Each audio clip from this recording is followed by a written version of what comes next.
Chapter 116.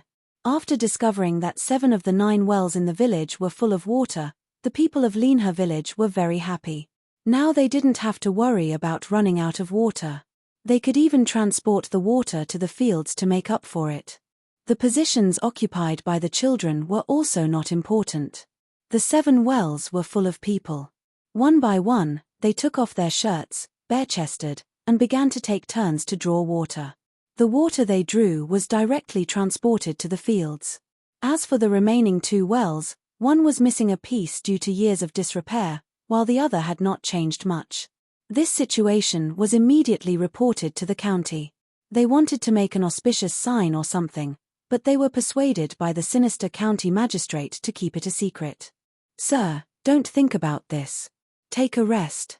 The county magistrate's face was also ugly as he advised County Magistrate Cheng. The registrar, county deputy, and the bailiffs who knew about this matter also had no smile on their faces. They knew that behind the happiness of the people, someone was using his life to support it. What auspicious sign was this? What water was this? It was clearly tears of blood. They all believed Chen Dong's words. The masters of Zhongjia Zhuangzi, for the sake of the people of Sanshui County, actually used his life as the price to activate the divine power. The county magistrate, county deputy, and registrar were the most conflicted in their hearts. They wanted to let the people in the county have water to drink, but they were also afraid that the 2 masters of Zhongjia Zhuangzi had an accident. They couldn't decide between the 2. The bailiffs couldn't care so much. They only hoped that the people of Zhongjia Zhuangzi were still alive and well.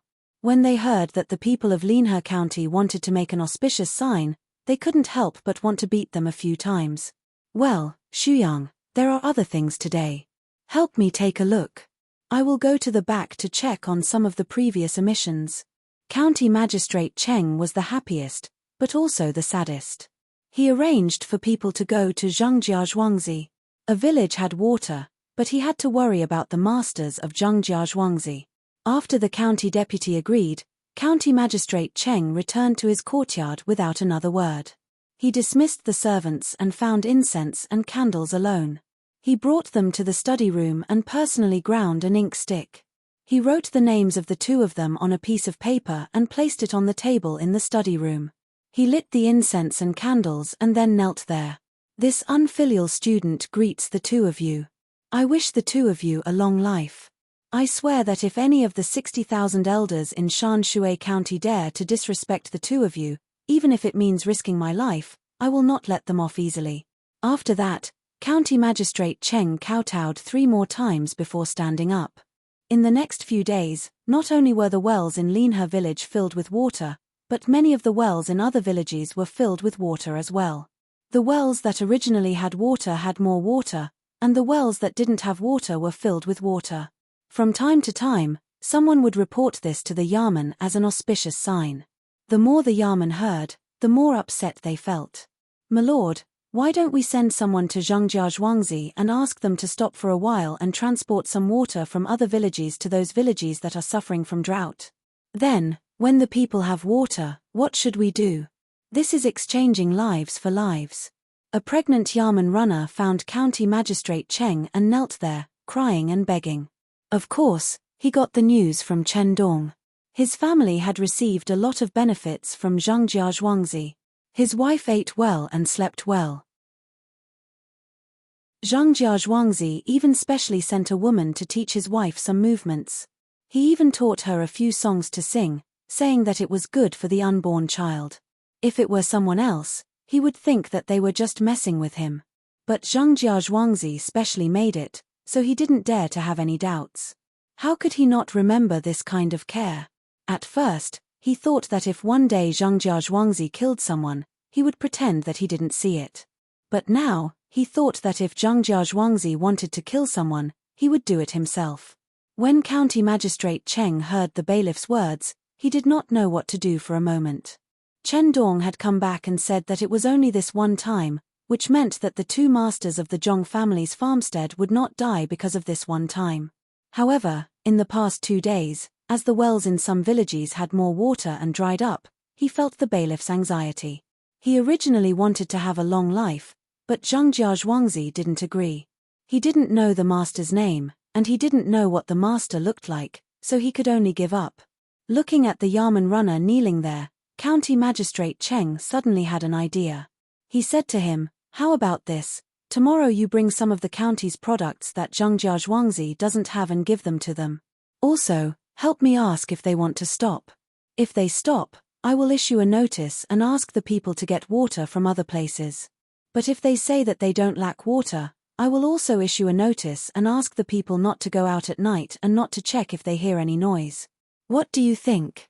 Seeing the Yamen runner like this, County Magistrate Cheng didn't know what to say, especially the next county magistrate. If the next county magistrate wasn't promoted by Sanshui County, the officials sent by the higher-ups would have a hard time. The people sent by the higher-ups hated the local power the most, but they were also afraid of the local power the most. A capable official could handle the local power in a short time and make everyone listen to him.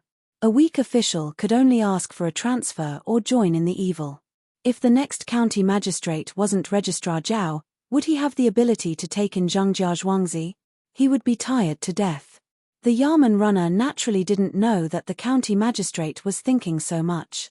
When he heard the county magistrate's words, he left happily and prepared to go to Zhongjia Zhuangzi tonight to ask, "Wang Huan, do you think the moon is at its roundest today? Grandpa made mooncakes for me." Zhong Xiaobao was especially energetic tonight. He lay on the couch and couldn't sleep. He looked out of the half-open window and said softly. Wang Huan was already sleepy and wanted to sleep. When she heard Zhong Xiaobao's words, she opened her eyes and said, "Comrade Zhong Xiaobao, I beg you, don't say any more. There are still many days until the 15th of August. I'll make mooncakes with you then, okay?" "Oh, thank you. Actually, it has nothing to do with the 15th of August. Today is my grandpa's birthday. Look at how round the moon is. Grandpa must be looking at me on the moon." Zhong Xiaobao continued. His voice was very soft, but it was enough for Wang Huan to hear. Wang Huan stared at the window and seemed to want to close it with her mind.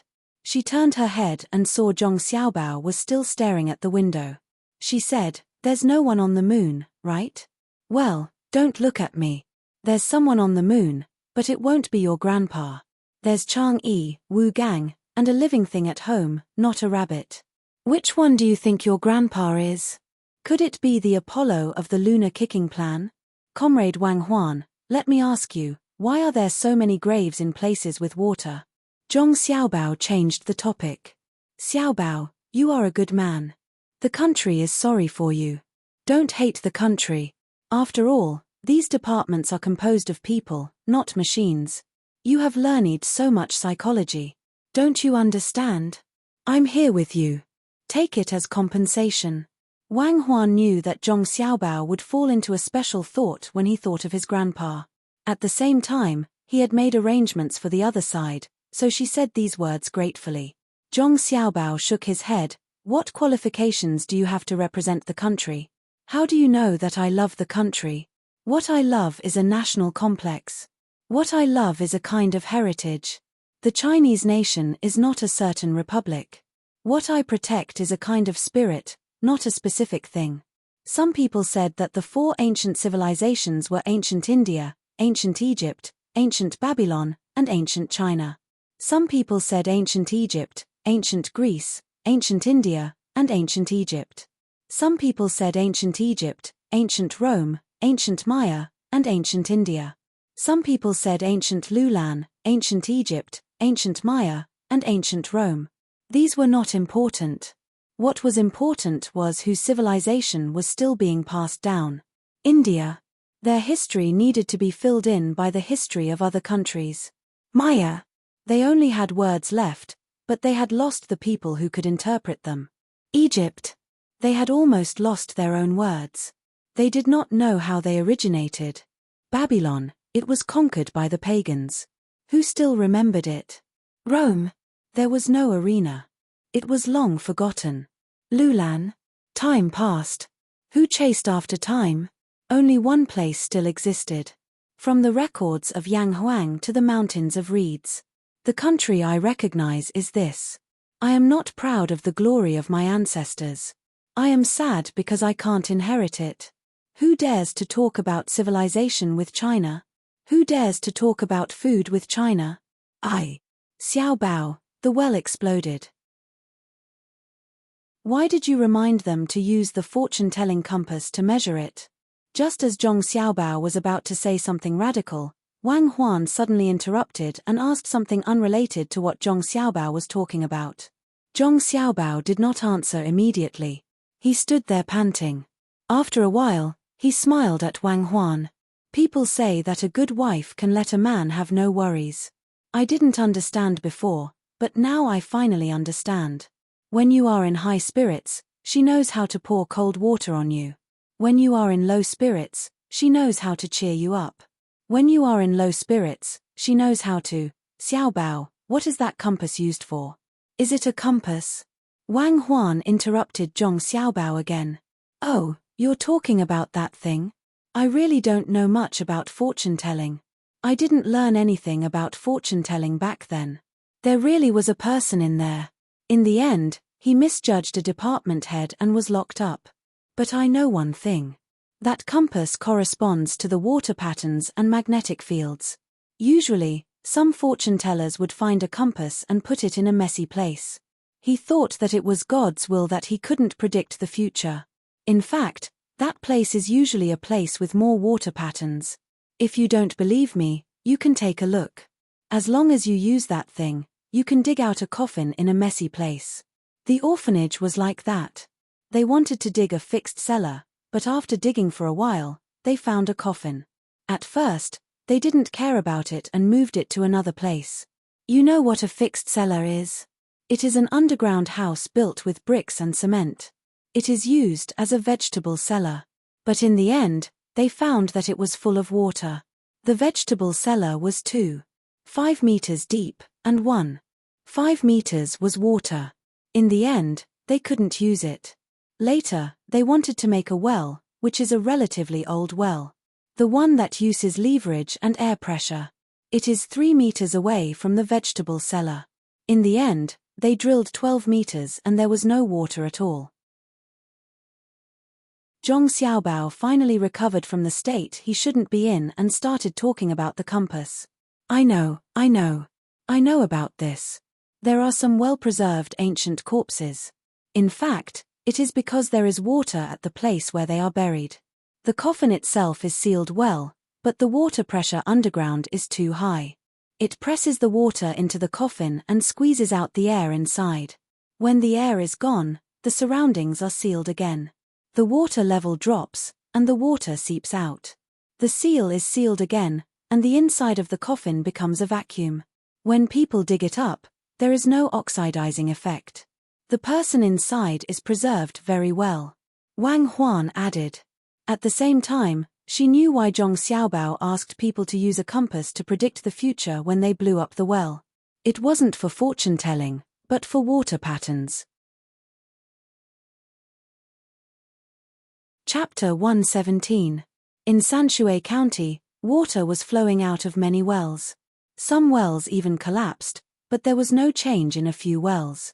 The drought was still going on and had not been completely solved. It was just that they did not have to worry about the people dying of thirst due to the lack of water. County Magistrate Cheng originally wanted to make a longevity memorial for the two masters on Zhengjia Zhuangzi, but he was opposed by Zhuangzi, so he could only keep this matter in mind. There were some good things happening in the county. At the same time, some rich people heard that water was flowing out of many wells. They went to take a look and smelled a familiar smell.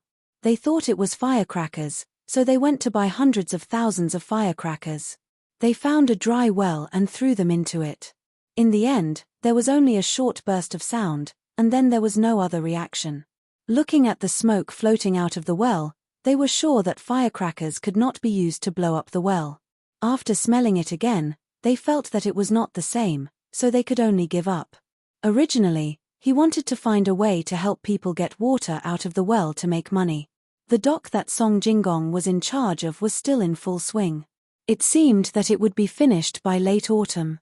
The weather was getting hotter and hotter. Shan'an East Road, Henan Road, Hudong Road, and Guanay Road all had varying degrees of drought.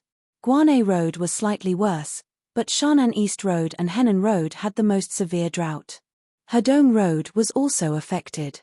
Fortunately, there were several main rivers in Hudong Road and Guanay Road, so they might be able to hold on until the arrival of the rainy season. If there was only drought, there was nothing to be afraid of in Henan Road. Crop failure was inevitable. However, they were able to use the water from the Yellow River. Since spring, there were more locusts in these two places than in other places. At first, the people did not notice it. There were locusts jumping around every year, so this year was not a big deal. Who knew that with the drought, there would be more and more locusts? Some of the bigger ones even grew to 2 inches long. When they flapped their wings, they flew in front of people like little chicks. Seeing these locusts eating the crops, the people lit incense burners outside the fields and kept kowtowing. But no one said that they were going to chase them away or let their poultry eat them. In the end, the locusts covered the sky and covered the earth. Not only did the people in the prefecture not care, they even reported this matter to their superiors, asking the emperor to issue a decree to build a temple of locusts here. Li Longji clearly knew the danger of these locusts, but he couldn't do anything about it. The other ministers also didn't stop it, except for Yarou Chong. He jumped up and down, first promising the emperor that he would take responsibility, then followed the other ministers to threaten him. In the end, he obtained a non-support and non-opposition agreement. He personally went there to check the situation and get rid of those locusts. At this time, Zhongjia Zhuangzi in Sanshui County also followed suit. The 10,000 dan of grain was divided into 2 portions. One portion was given to Shu Sai to stop at the market and quietly transport to Henan. The other portion was given to Erniu to find a cart to transport it to the county seat. The cart took several li to transport it to the county seat. Zhong Xiaobao and Wang Huan were prepared to personally go and take a look. It could be considered a trip for the childhood sweethearts. In the end, they were stopped by the people in their family. Usually, when the two of them did something, the adults didn't care. This time, they wanted to go out, but no matter what, they didn't agree. They were afraid that the two of them would sneak away, so they arranged for 10 people to take turns to watch over them. When County Magistrate Cheng heard this news, he understood that it was time for him to take action. He arranged things in the county seat and took half of the bailiffs to prepare to go to those 2 places to provide disaster relief. In fact, it was to deliver grain. Cherries also hatched a lot of chicks and gave them to the farmers to raise. She took more than 6,000 chickens and Xiao Hong's ducks and geese and also set off. Some of the idlers in the courtyard also followed to help feed the chickens and pick the eggs. This time, Cherries and Xiao Hong only brought enough feed for the poultry to eat for 2 days. Along the way, they had to choose places with grass or places with a lot of grasshoppers. According to the young master's instructions, as long as the eggs were laid, they would exchange them with the local people. They could buy them with money or with cloth and silk. Even if it was a year's worth of grain, they would exchange them. Some children caught various insects to feed the poultry, but they also gave them eggs. Everything depends on Erniu. Whether or not our family can continue to enjoy this kind of treatment depends on Erniu's response. We have a lot of grasshoppers here. Some are hiding in the mountains. Let's fry them and eat them. Call Da Nyo back from the county seat and let him try to make a cake. When the time comes, we can exchange the grasshoppers with the children on Zhuangzi. This thing is good. It's high in protein. Make some salt and pepper. After it's fried, we can eat it together. Don't eat the staple food. We can eat grasshoppers every day. I've decided to beat a 5-year-old child when I'm 3 years old. Zhong Xiaobao had been holding back his anger because his family didn't allow him and Wang Huan to go there personally. He waited for others to leave before he started to come up with ideas. Eat it every day. Then you eat it yourself. I won't accompany you. No matter how much protein grasshoppers have, how can they compare to rice and flour? I don't know how you're a liar. Wang Huan also wanted to go out and see what other places in this era were like. In the end, she was locked up at home. She was also depressed. Zhong Xiaobao had no other choice. If he really wanted to run out, it was very easy for him and Wang Huan. However, if he ran away, his family would definitely be worried. It wasn't easy for him to finally have family. He definitely wouldn't do that. Seeing that Wang Huan didn't want to accompany them to eat grasshoppers, he found a compromise. Then how about we use flour to wrap grasshoppers and fry them? What do you think? So you're competing with a grasshopper? Why don't we let them catch more and bake them into powder? We can make some pastries for the children in the village to eat to replenish their nutrition. When we grow up, they can become the most loyal guards. When we expand the territory, when we open up the wasteland, the strength of the seedling protection team will be stronger. Wang Huan heard about 4 deaths in the past few months. She felt a little distressed. There was a Zhuangzi in the GE family. He was 6 years old, but he died of an illness. Life was really too fragile. At that time, the courtyard sent all the resident doctors and used a tail of ginseng, but it only delayed his life by a few days. In addition to the medical reasons, there was also the children's daily nutrition problems. Healthy children had a stronger resistance to diseases. Usually, it was enough to see some children play and exercise, but the intake of protein was less. People nowadays didn't eat grasshoppers unless they were hungry. If it was in the past, grasshoppers would be a good thing. Zhong Xiaobao also knew what Wang Huan was thinking. He thought for a while and said, "It's useless to just eat grasshoppers. When this matter is settled, we can build a school and find some students who failed to pass the exam to teach the children. At that time, 3 meals a day will be prepared. Naturally, the children will be healthier. As for the grasshopper powder, why don't we add our monosodium glutamate and send it to some pancake shops as seasoning? The taste will definitely be different from pancakes or other noodles. We can also add some fish powder. Forget about monosodium glutamate, we can just add something else. Providing raw materials is the least cost-effective. It's better to sell it in our own shop in Sanshui County. It's not a big deal, we can just arrange it casually. It seems that before they come back, the 2 of us will have some free time. Let's think about how to help your father pass the exam. Okay, starting tomorrow, we will find my father to go outside and enjoy the scenery. You have to cooperate. I'm not very familiar with poetry. You have been exposed to a lot of training when you were young, so I will rely on you in this aspect." Zhong Xiaobao wanted his father to take the county entrance examination. He could hint some political and economic ideas, but not poetry. "Okay, tomorrow morning, we will go out and learn something with your father. We will hint at him then." Wang Huan promised. County Magistrate Cheng Lingxiang set off that night when Erniu came with so many carriages. He had been paying attention to the disasters in those 2 places recently. He knew that if he went there now, he would definitely be recognized and his grade would be raised. With such a large group, it would take at least half a month to travel from Sanshui County to those 2 places. On the other side, Cherries and Xiao Hong were also urging the group to move faster. The chickens, ducks, and geese were not very obedient, especially when they encountered water.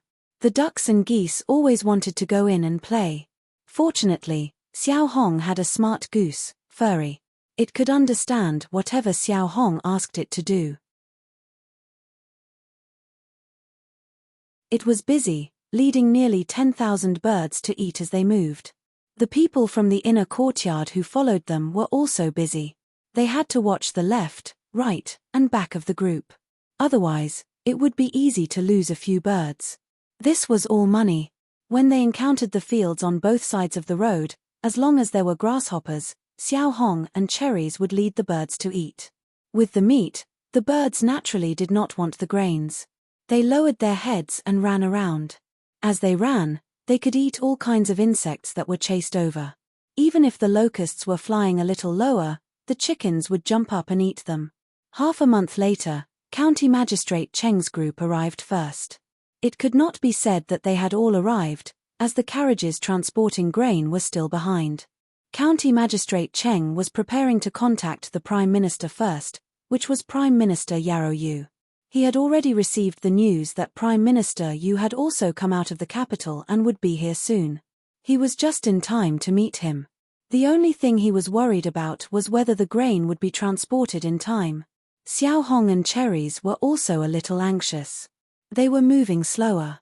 The people were fine, but the birds were not very obedient. They always ran to a distant place to take a look, and then continued to move forward with the group. They were already not slow, but they still had to walk for more than 10 days. They did not know if they would be able to see Prime Minister Yu by then. Xiao Hong, you lead the group slowly. I have to hurry. Otherwise, when we reach the place and they leave, we will not be able to go back and explain to the young master. At least, we have to let that person with the surname Yarrow know that we have put in a lot of effort this time. As they walked, Cherries was anxious and discussed with Xiao Hong. Today was the 3rd watch, tomorrow was the 7th watch.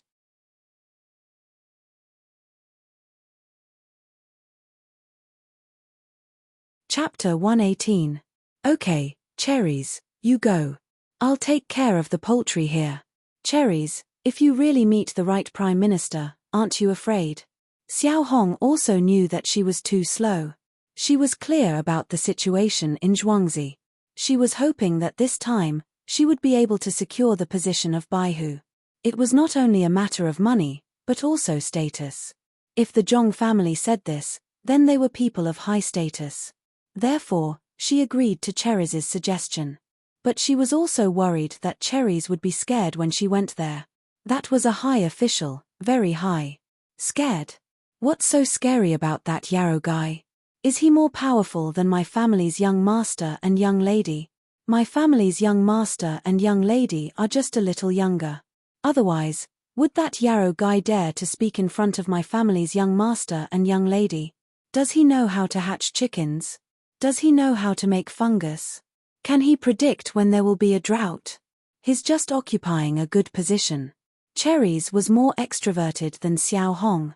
She disdainfully asked Xiao Hong a few questions. Every time she asked, Xiao Hong shook her head. After shaking her head a few times, Xiao Hong added, he won't plant cucumbers in the winter. With the young master behind us, there's nothing to be afraid of. Yes, there's no need to be afraid of him. Then I'll go first. You have to hurry behind me. You can earn more money for Zhuangzi. After saying this, Cherries got on a carriage. Under the beckoning of the carriage handle, the carriage gradually disappeared from the sight of Xiao Hong and the others. In Zhangjia Zhuangzi, it was already dusk. Zhong Xiaobao and Wang Huan took the things they had written to see Father Zhong. Father Zhong was not good at managing the family, but he had some knowledge. In the beginning, his ancestors followed the army and won glory. After several generations, he was favored by the family to walk the path of an official. She looked at her son's and daughter-in-law's handwriting, commented on it, and explained to the 2 children what she had taught them yesterday. The day should be over, and there was no need to say too many words to encourage the 2 children. Every time this happened, Zhongwang clan would listen to the side. She would listen to what she could understand and watch what she didn't understand. Seeing the 2 children's serious appearance and the happy and expectant expression on her husband's face, she knew that her son and daughter-in-law had learned a lot of knowledge. She was happy.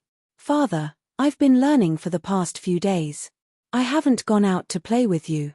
Why don't we go out and have a look today? Zhong Xiaobao was worried about his father's poem during the county-level examination. He had learned what he had learned that day, so he suggested that they go out to play. Usually, Father Zhong was not willing to waste this time. However, these past few days, he had asked someone to watch over his son and daughter-in-law, so his 2 children did not have much fun. He felt a little guilty. After hesitating for a while, he saw that his wife kept winking at him, so he could only agree. The 4 of them brought some snacks and wine. Without calling any servants, they went to the side of the pond where the ducks and geese were kept.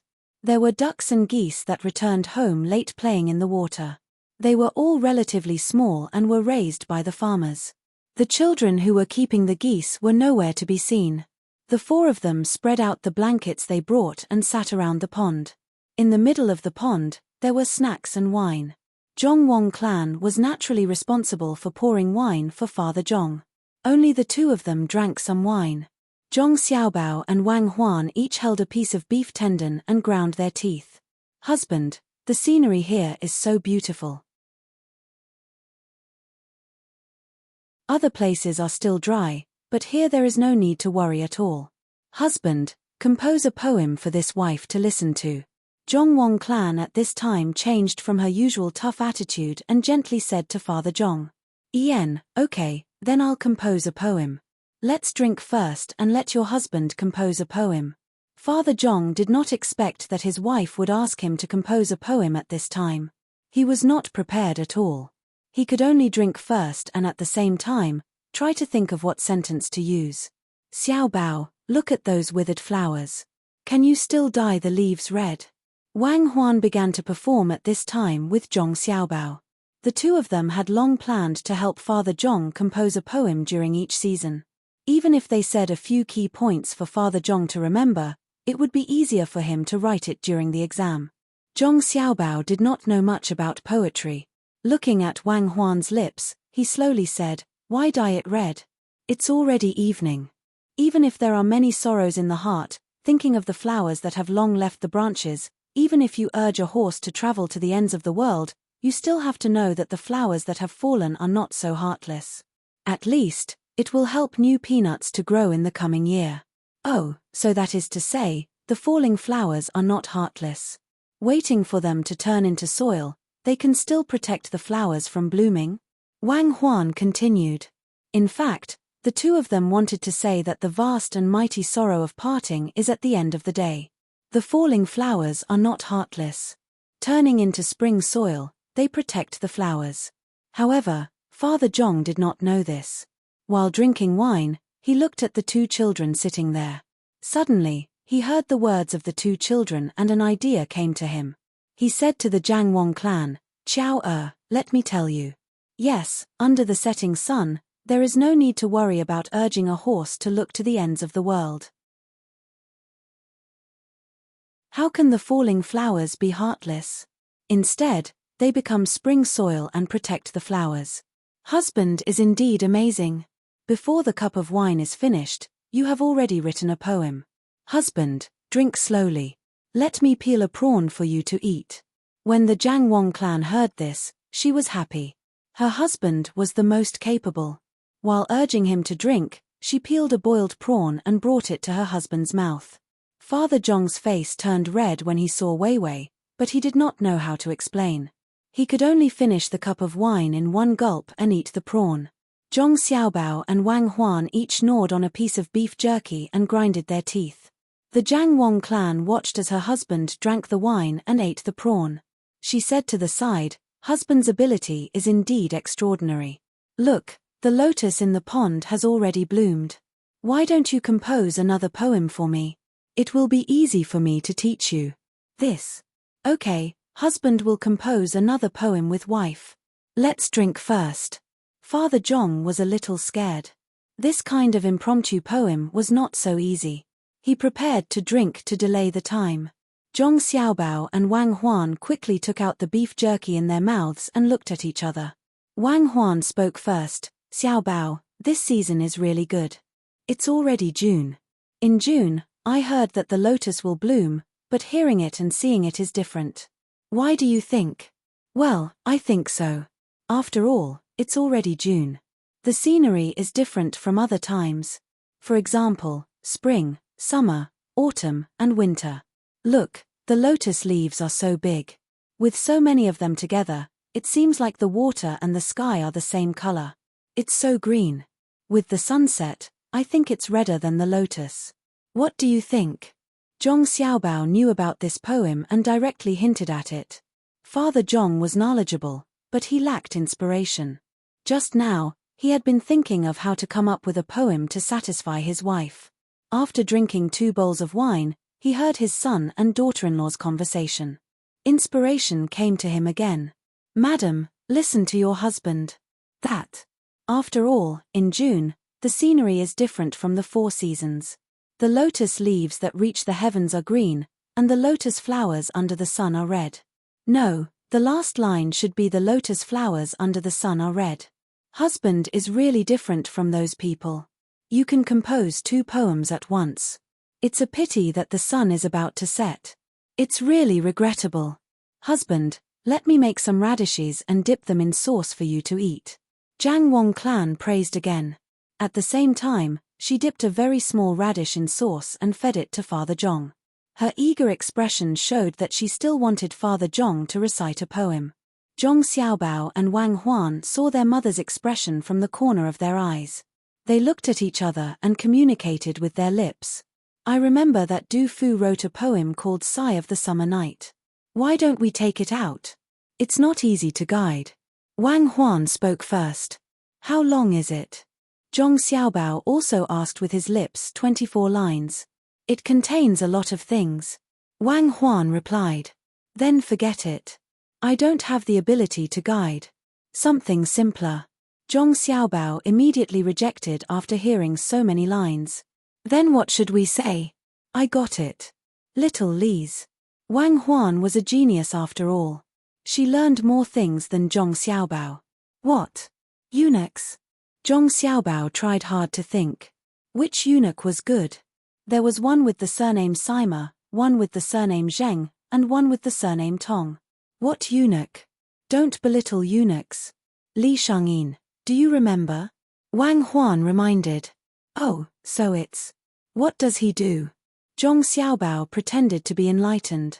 He squinted his eyes and asked again. The sea, the moon, and the pearl have tears. Oh, I have an impression of this. This feeling can become reminiscence. This is not suitable for my father to say to my mother, right? My mother misunderstands easily. Very easily. Zhong Xiaobao knew such a familiar sentence. What nonsense are you talking about? His whole life is reminiscence. Also, the sunset is infinitely good. Wang Huan glanced at Zhong Xiaobao with her big, cute eyes. Oh, you should have said so earlier. Is this also written by him? I know. Look at your husbands. Cuckoo, that. Wang Huan trembled when she heard Zhong Xiaobao call her that. She looked at the water and calmed down. Well, when I come to the pond and look at the reflection of the sunset on the water, why do I feel a little sad? This sunset is very good. Unfortunately, it's dusk and we have to go back. Zhong Xiaobao continued. Wang Huan looked at the water and calmed down with difficulty. When she heard Zhong Xiaobao say that it was calm, her emotions fluctuated again. Father Zhong didn't know what his daughter-in-law was thinking. When he heard his son's words, he immediately thought of a poem. This time, it was closer to the original. Wife and children in the pond, feeling unwell at night. The sunset is infinitely good, but it wants to be dusk. Chower, what do you think? Good, what husband says is good. Jiang Wang clan was not stupid. Why did her husband say these 3 poems that were related to what her son and daughter-in-law were saying? She looked at the 2 little guys who were looking at the pond as if nothing had happened. It was even more suspicious.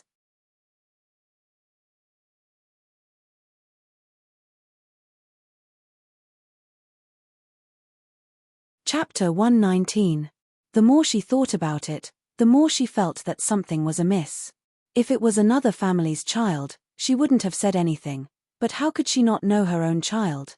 Her son was a little dependent on his mother. Every day, as long as he came together, he would always come to her side to take a look. If she was awake, he would greet her and kiss her. If she was not awake, according to the servant girls, Xiaobao would always help to tuck in the blanket or quilt before turning around to leave. It was the same at night when she was sleeping. He would first come to check on her, then stay for a while when she was awake. When she was asleep, he would greet her before leaving. This was why she liked her son so much, even though she knew that he was different from other children. Who would treat their mother so well when there was a monster in their family? But these 2 children were not bad to her husband either. They were very serious when they were learning. Her husband had said that this was not the first time. If such students were placed in front of any teacher, they would feel that their ancestors were emitting smoke from their graves. They understood as soon as they were asked, and answered as soon as they were asked. The only worry about teaching such students was that there would be nothing to teach them in the future. Who would believe that such children were indifferent when they heard their father recite poems? Thinking about what they had just said, a special thought appeared in the Jiang Wang clan's mind. Husband, after listening to your poem, You don't seem to like the setting sun very much. Why don't you go and see old madam and old master first? This concubine will play with the children here for a while before returning." The Jiang Wang clan ordered Father Zhong to leave. Father Zhong didn't think too much about it. When he heard his wife's words, he felt that it was the right thing to do. He drank another bowl of wine, got up, and walked towards the courtyard where his parents were. One reason was that he really wanted to see his parents, and the other was that he was afraid that his wife would ask him to recite more poems. This kind of thing was not something an ordinary person could do. After Father Zhong left, the Jiang Wang clan said to her son, "Xiao Bao, tell your mother, what do you mean by a fallen flower is not heartless?" "Ah, mother, what did you say?" Zhong Xiaobao stared blankly at his mother. Her expression was as cute as it could be. Her chubby body, round face, big eyes, and fluttering eyelashes made anyone want to hug her and kiss her. "Tell mother, tell me a poem, I want it now." Jiang Wang clan resisted the urge to kiss her son and asked with a sullen face. "A poem? What else could it be?" Vast and mighty sorrow of parting in the daytime, the whips point east to the horizon. The fallen flowers are not heartless. They turn into spring mud to protect the flowers. "That's all," Zhong Xiaobao said helplessly. If it was someone else who asked him, he would definitely play dumb. But since his mother asked, he couldn't bear to do that. Anyway, he had a lot of things to do, so it didn't make much of a difference. As expected, the fallen flowers are not heartless. They turn into spring mud to protect the flowers. This is a real poem. What about the next one? Jiang Wang clan heard her son's words and sighed. Her son was the best in the family. If she told others, who would believe her? Also, her daughter-in-law was just like her son. She hid her talent well. "You say it, it's your turn." Zhong Xiaobao nudged Wang Huan. "Granny, the next one is actually about another place. Hangzhou's West Lake. There are more lotus flowers there. After all, the scenery of West Lake is different in June. The lotus leaves are green, and the lotus flowers are red under the sun. Xiao Bao and I heard other people talking about the scenery, so we made it up."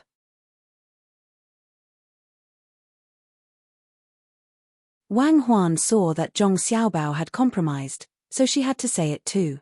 But she was afraid that others would misunderstand, so she explained it again. Jiang Wang clan didn't want to ask about the third one.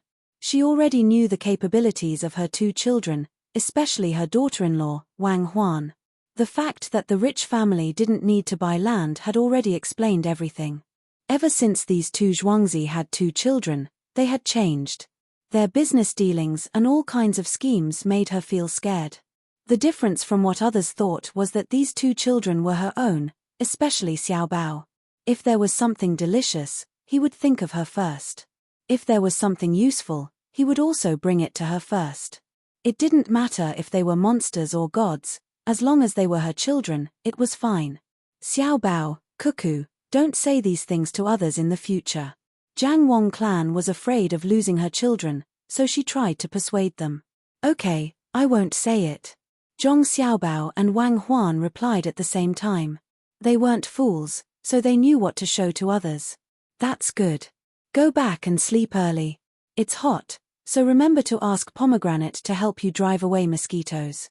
Jiang Wang clan kissed her two children's faces and felt relieved. She wasn't as worried as others. It was good that her children were good. Other people could become prime ministers at the age of 12, so what if her son became prime minister at the age of 8?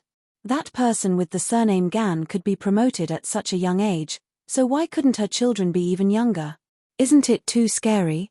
Zhong Xiaobao asked Wang Huan when he came back. "Who are you scaring? You've already done so don't think about it this time. The only good thing about the people here is that they're superstitious. It's fine if we're a little more powerful, but we can also increase the confidence of the people in the inner courtyard."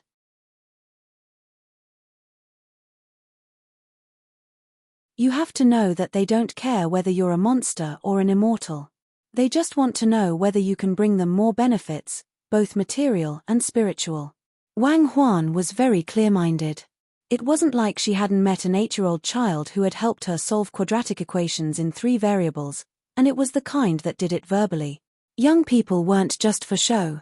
They were really capable people, and there were quite a number of them with an IQ of 160. She couldn't just catch every one of them, right? She could only nurture them. Oh, I'm just asking. I don't want others to worry. Let's sleep first.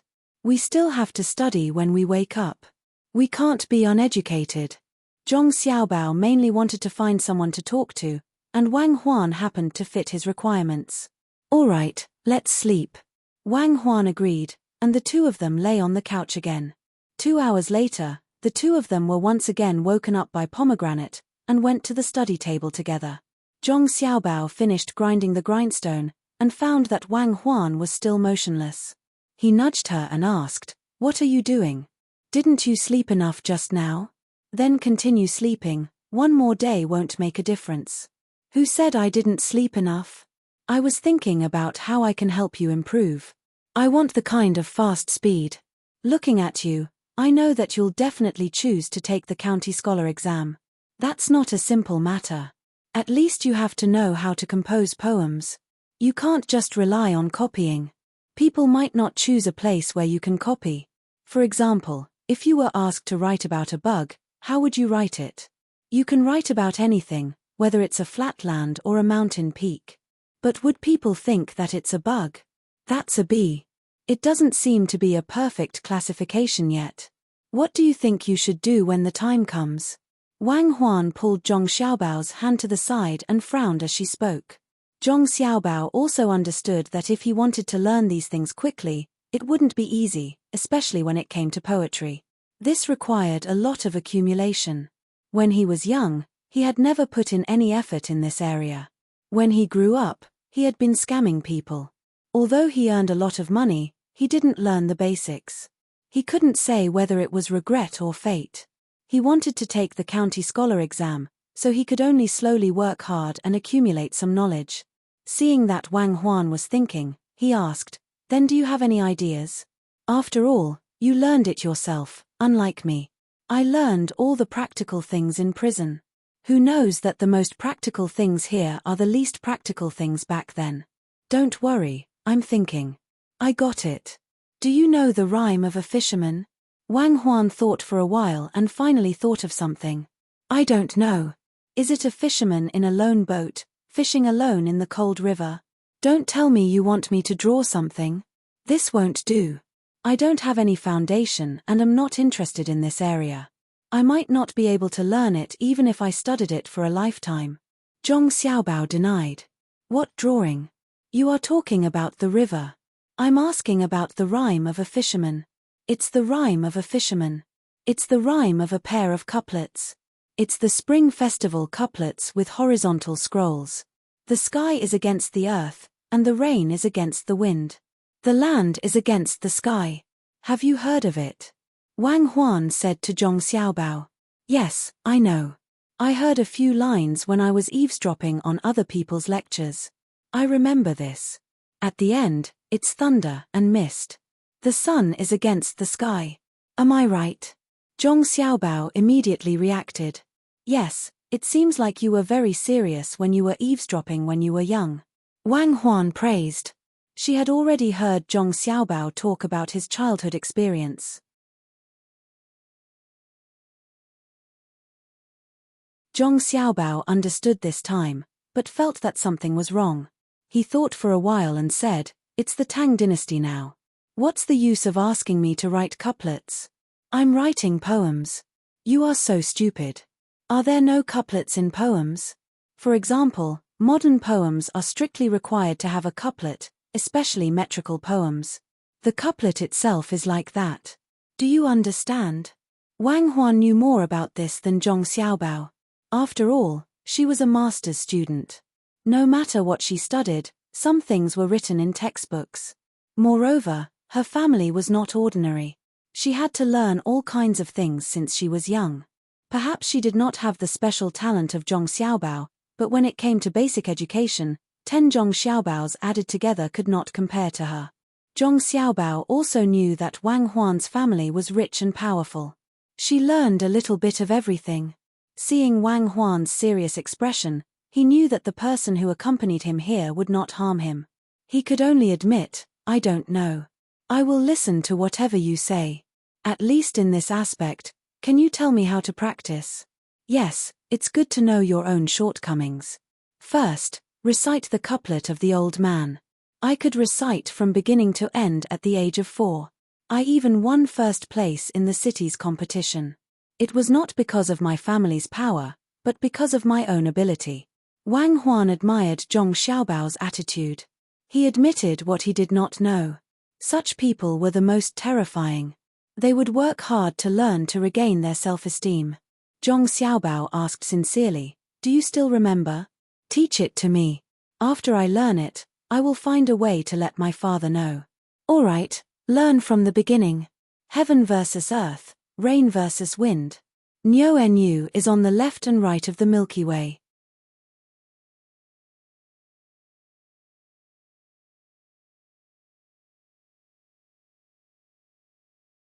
Chapter 120. It was a hot summer day. After lunch, Zhong Xiaobao and Wang Huan were still lying on the chairs in the courtyard. Pomegranate even specially went to the pond to get a big lotus leaf for them to use as an umbrella to cover their heads. Knowing that the two little ancestors didn't need to be served too much, Pomegranate went to get her wood ears. She had already saved up a lot of wood ears, but Zhong Xiaobao didn't allow her to sell them. Pomegranate didn't know what the little young master was planning, so she just followed his instructions. "It's so hot, I can't sleep. Xiaobao, what do you think we should do at this time?" Wang Huan was bored and played with her 2 hands. The main reason was that the weather was too hot, and doing outdoor exercise was not good for the body. Zhong Xiaobao was lying on the side and felt a little bored. It wasn't that he couldn't sleep. If he went into the house and put some ice next to the couch, he could sleep if he wanted to. However, he didn't do much exercise in the morning, so he couldn't just stay here. He had to think of something. "Say something, you have a lot of ideas." Wang Huan waited for a while and didn't get a response from Zhong Xiaobao, so she urged him. Zhong Xiaobao was sitting there in deep thought. His little hand was holding his chin, and his eyes were staring straight at the entrance of the courtyard. "I got it, let's go swimming. It's cool and can also exercise. You can choose one of the 6 ponds." Zhong Xiaobao finally came up with an idea. Wang Huan also felt that it was a good idea. She got down from the chair and began to look for people to accompany them, especially people who knew how to swim. Otherwise, they wouldn't be allowed to go out. Pomegranate rushed over. When she heard that the 2 little ancestors wanted to swim in the pond, she was frightened and quickly went to discuss it with others. The Jiangwang clan and the 2 ancestors of the family also came, saying that they could make a big wooden basin for the 2 children to play in. Of course, Zhong Xiaobao and Wang Huan didn't want to. They weren't children who didn't know anything. After some bargaining, they finally didn't want to make a wooden basin. The small river in front of the courtyard was specially divided. First, they let the people on Zhuangzi go there to see if there were water snakes. After a while, they used a shovel to dig and get rid of the creatures that could cause harm to the children. They also made a pile of fine sand and put it in. Then, they boiled pots of hot water and mixed it with cold well water until it was warm. Only then did they put it in that part of the river. After working for a full 4 hours, they finally finished making an artificial swimming pool for Zhong Xiaobao and Wang Huan. Zhong Xiaobao and Wang Huan were shocked. When they saw that the people in the courtyard were busy, they felt that it was a waste of manpower. A kind of warmth lingered in their hearts, especially Zhong Xiaobao, who kept smiling. As he smiled, his eyes turned red. "Xiaobao, let's go. We can go play now. Tomorrow will be better." Wang Huan pulled Zhong Xiaobao's hand and led him to the middle of the river. "It would be nice to have a pair of sunglasses," Zhong Xiaobao said to Wang Huan, who was floating in the same position as him, while lying on the water. Wang Huan wasn't like Zhong Xiaobao, who didn't wear anything and just floated like that. Since she came here, she asked Cherries to make underwear and a large underwear for her. When she heard Zhong Xiaobao's words, she also felt uncomfortable under the sun. She raised her hand and wiped the water on her face. Only then did she feel a little cooler. Then, she said, it would be best if the sky could be cloudy or cloudy. From today onwards, we can play in the water for the whole summer and autumn. Every part of our body can be trained and our lung capacity can be increased. I think so too. It's a pity that the place is a little small. If it really doesn't work, we can build a swimming pool. You lie down, I'll go down for a while. As Zhong Xiaobao said, his body sank. He swam between the water and the ground, which was not comfortable at all. As long as he stood up, the water was just up to his neck. It was so shallow.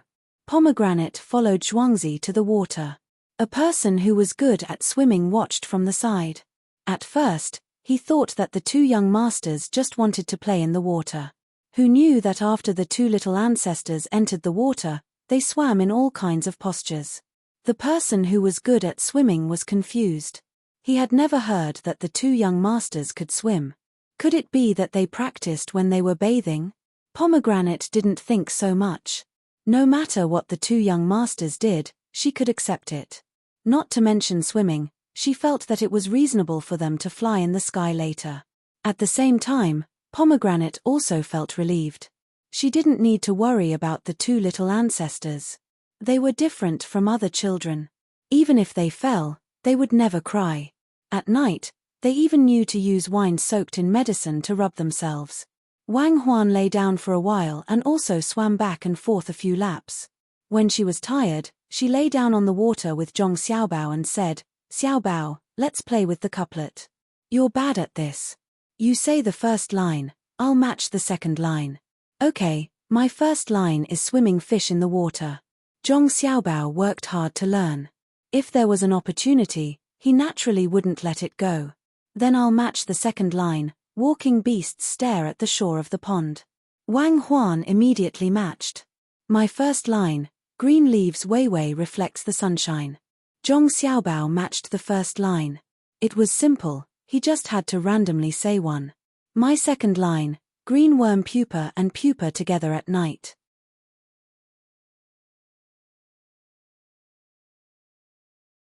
Wang Huan found it difficult to match the second line, but she still managed to match it.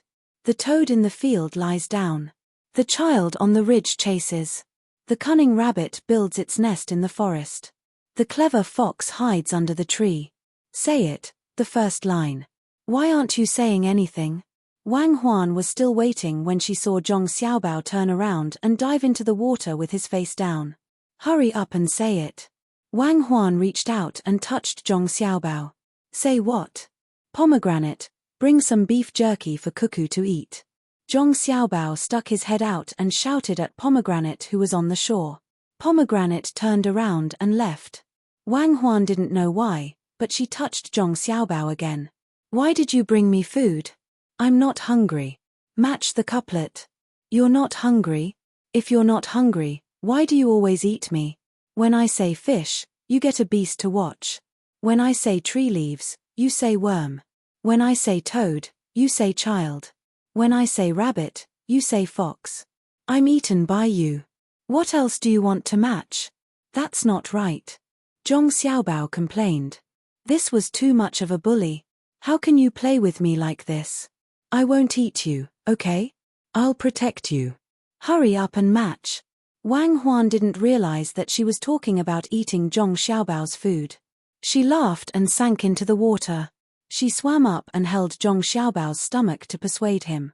Zhong Xiaobao sighed. "It's useless to just talk about the first line. Go back and slowly practice it. Language is something that needs to be accumulated. It can't be learned overnight. Later on, let's go to the school that was just built 2 days ago and see how the two teachers are teaching. Don't delay the children in Zhuangzi. If it's not good, we can change. We don't need to go, right? Once the two of us arrive, the two teachers will be nervous. Even if they teach well, it's easy to make mistakes. Wait for the children to learn for a few more days. We can ask them what they are learning and test them to see how well the two teachers are teaching." Wang Huan said as she turned her body and rested her head on Zhong Xiaobao's stomach. Zhong Xiaobao put his hands behind his head and let his ears out of the water. He thought for a while and said, "That's fine. Then let's wait for a few more days. Let's give the two teachers some time to adapt. It seems that the children in Zhuangzi like to study. No one sneaks out to play. It's better than the children in Zhuangzi. It's not like what you said. I liked to study when I was young. I always learned faster than the other children. I even skipped grades. No matter how hard my classmates worked, I was always the first. Wang Huan retorted. Yes, you are a genius. It's a pity that you didn't major in law. Look at how good you are studying physics. Maybe you can even become an academician in the Academy of Science. You can use it here, Zhong Xiaobao said as he yawned. The two of them chatted like this. The person who was good at swimming on the shore was stunned. He looked at the young master who was being used as a pillow by the young lady and could even talk with his arms under his head. His body was not heavy at all. If it was him, he could also do it deliberately. However, the young master looked so casual. It could only be said that the young master was not afraid of water at all. Instead, he was very familiar with it. He looked at the young lady cuckoo again. How did she practice? Could it be that she was like those babies who could float on the water during a flood and not sink? It was 1 in a million. At this time, Pomegranate also came back with something. Not only did she bring beef jerky, she also brought some fruit juice. She followed the young master and young lady's instructions to make 2 cups. There was a thin pole connected to the cups. According to the young master, it was called a goblet. The fruit juice was placed in the goblet.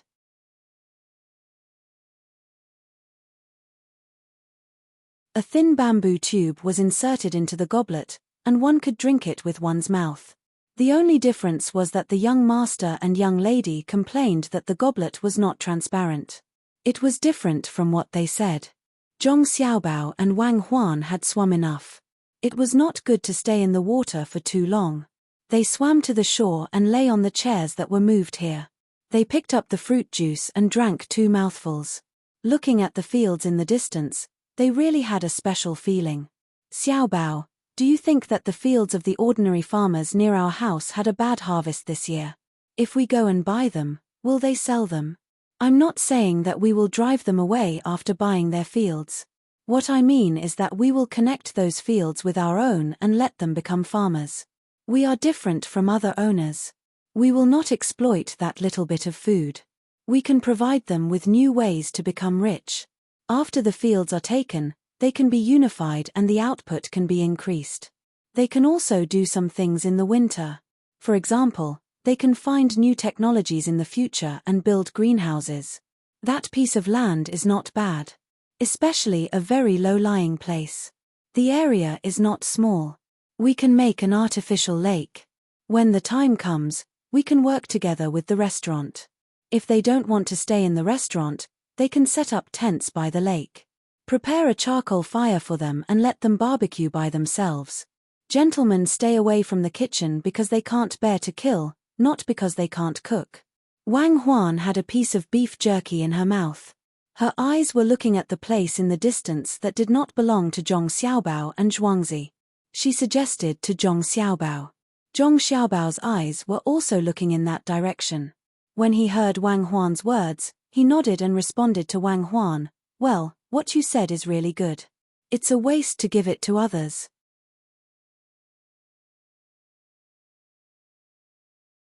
It's just right for us to give it to them. In a while, find someone to ask them if they are willing to sell the land. Tell them that we will buy it and let them cultivate it. We won't ask for more rent."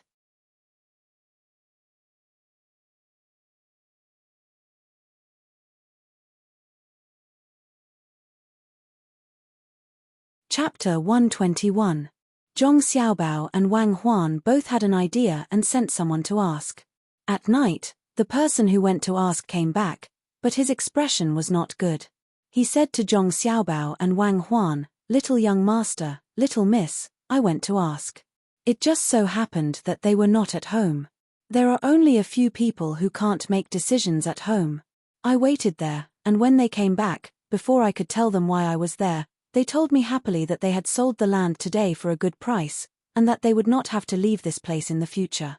They would only have to pay 10% more rent than before." "Ah, who bought it?" "Just a bit earlier." Hearing this, Zhong Xiaobao was stunned. If he didn't know that when he talked to Wang Huan, Pomegranate and another person in the inner courtyard couldn't say anything, he would have thought that there was a traitor. In reply to young master, I heard that they came from the capital. I heard from those people that a steward came with a few maids and male servants. The steward's surname is Li. I heard that this time, he bought more than 3,000 mu of land in the surrounding area. I didn't hear anything else. The person who sent the message replied to Zhong Xiaobao. Good, thank you for your hard work. Go back. If you want to sell it, then sell it. Zhong Xiaobao didn't have any other choice. The other party was one step ahead, so his and Wang Huan's plan was ruined. It seemed that he would have another neighbor in the future. He just didn't know how he compared to Zhuangzi of the GE family.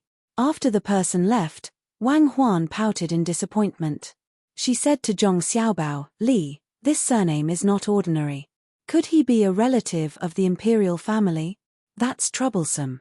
Who knows if they have any ideas about our land?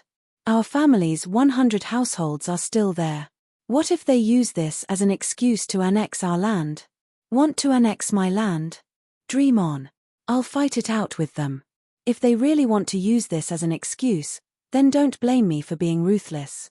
I'll show them what it means to be ruthless. I hope they have nothing to do with Li Longji. Otherwise, I'll interfere. Zhong Xiaobao was also a little nervous. If he wanted to contend against power, he would have to take many detours. Otherwise, a single word from the other party could crush him to death. Wang Huan was worried that Zhong Xiaobao would make a risky move. She asked, what do you want to do? Could it be that he was going to use explosives to blow people up? That won't do. If we blow them up, our house will collapse too. I'm not going to do such a thing. If someone really wants to buy my land, I'll help them kill the poison. Lime is so cheap. If I buy it, I'll put it in the land and let them manage it. Flush it with water. Then they would be able to rush out of the saline alkali soil and plow the soil.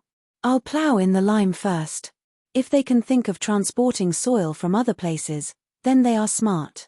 But it must not rain. If not, the lime will dissolve in the water. It's not easy to manage a piece of land, but there are many ways to ruin it. Zhong Xiaobao was very angry. He could imagine how sad his grandparents and parents would be if someone bought his land. This was his bottom line. It was not easy for him to have family in this life, and they were still alive. He will not allow anyone to bully them. Wang Huan was listening at the side. She finally understood. International swindlers are not ordinary people. They can think of all kinds of bad ideas. If they really bury so much lime, this land will be barren. It's just like what he said. If they want to manage a piece of land, it's too easy to destroy a piece of land. I'm just saying it out of anger. What if they are not from the royal family? We can still wait and see. If they really are, we can just exchange benefits. If it doesn't work, the two of us can go and discuss it with them. If two children go and talk about it, they won't be so difficult, right? After Zhong Xiaobao said some harsh words, he calmed down. He felt that since they were pursuing benefits, then he should give them benefits. They can cooperate and earn money together. Zhu Shihu was like this. It was not a big deal to have one more. When the time comes, they can borrow each other's strength. Making enemies was not the goal, but the essence was to pursue benefits. The wise men united, borrowing strength to fight strength, using money to make money. Monopolies are not suitable for the era of power. Giving out something can be exchanged for something else. Wang Huan felt that Zhong Xiaobao's suggestion was not bad. If someone really came to snatch the land, they should give some skills. We can't give out fungus. This thing is too precious. Give out the method of growing cucumbers in winter. I'm talking about what if those people really have a background and want to take over our land. Yes, if the worst really comes, give them this method. Not only them, but also the other big families in the capital. At that time, we don't need to plant anymore. We can just wait to buy it and eat it. We can study other things. After all, Zhong Xiaobao was not a child. He had to endure. Sometimes, it was not a bad thing to suffer losses. The two of them first prepared for the worst. The rest was simple. No one knew that when the other side just bought the land, there were two children who analyzed some possible situations and found a way to deal with them. After waiting for another day, Zhong Wang, Ji San, and Zhuangzi's main family also knew about this matter. They did not think as comprehensively as Zhong Xiaobao and Wang Huan. They only thought that this was a relatively normal thing. Zhong Xiaobao asked people to buy 100 taels of quicklime the next day. Everything depended on the Li family's reaction. If they were too greedy, Zhong Xiaobao would have to fight to the death. If they could be reconciled, the quicklime could be used for disinfection and construction. Although the lime was only slightly dissolved in water, it was still very lethal, especially to the soil. It could even harden the soil. The good thing was that it could be used in dry and humid places. When it was mature, it could even be used to treat some diseases. Only Wang Huan could understand Zhong Xiaobao's actions. But the family did not know. When everything was ready, Zhong Xiaobao was relieved. Wang Huan, however, was lost in thought. Wang Huan, what are you thinking about? Read the book. At night, Zhong Xiaobao had already turned the pages of the book. When he found that Wang Huan's eyes still did not change, he touched Wang Huan with his arm and asked, "Turn the page. I haven't read it yet. I'm helping you think of a way to make money. You bought so much quicklime. In case you don't need it, you can't throw it away. Moreover, it will absorb the water in the air for a long time and become the quicklime." Wang Huan did not read the book at all. The things bought with 100 taels of silver were piled up in several warehouses. She could not let these things go to waste. The quicklime was like an atomic bomb to her and Zhong Xiaobao. If they could use other ways to solve the problem, they absolutely could not take it out. But at the same time, quicklime could be used in other aspects. In addition to drying, disinfection, building houses, painting walls, and other applications, the most direct application was welding. She was also thinking about this.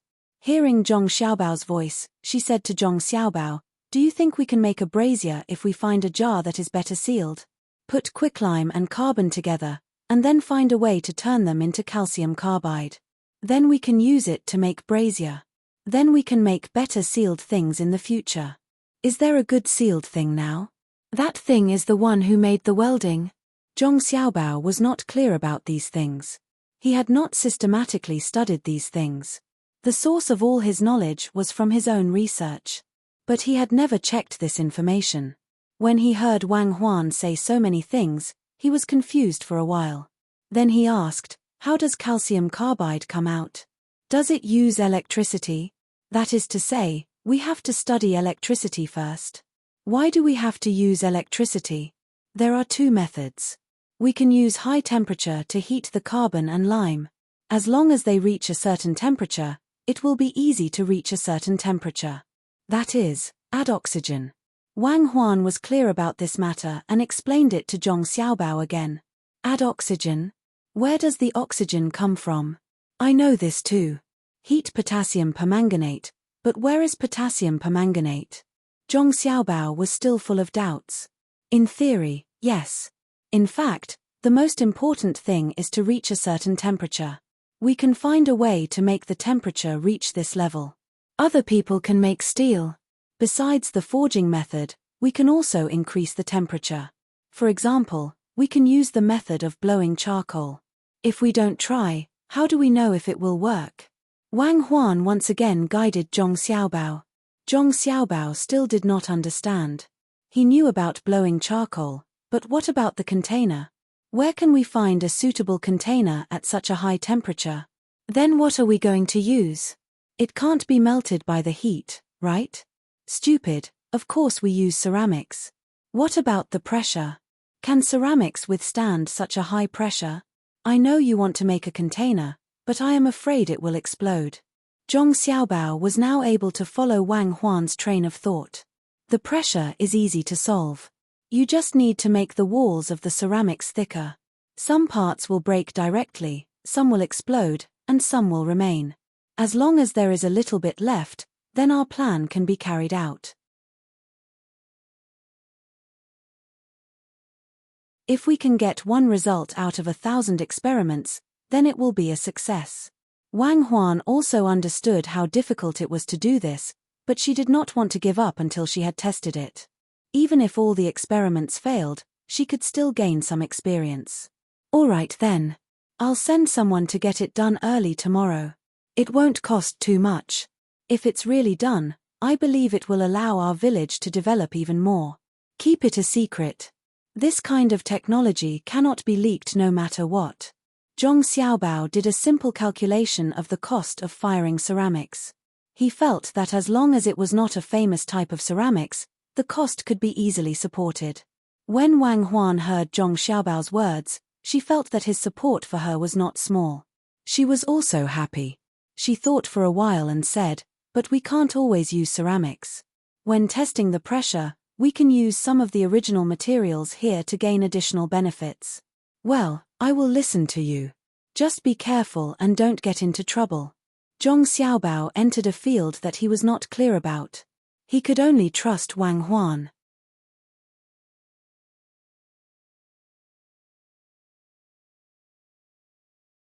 Chapter 122. In order to make more advanced things, Zhong Xiaobao and Wang Huan asked someone to draw some blueprints the next morning and ordered them to order pottery. When the servant left, Zhong Xiaobao and Wang Huan had to study how to increase the temperature. One was to provide air. Neither of them knew how to build a blast furnace. According to the literal meaning, they asked someone to build a big furnace, especially a small building that was more than 2 stories high. The upper part of the building was easy to store some raw materials, while the lower part and the surrounding area were empty. It was specially for putting fuel. There was no coal, so they could only use charcoal. At the same time, in order to increase the temperature, they also sprinkled some cooking oil inside. This was the only way they could think of.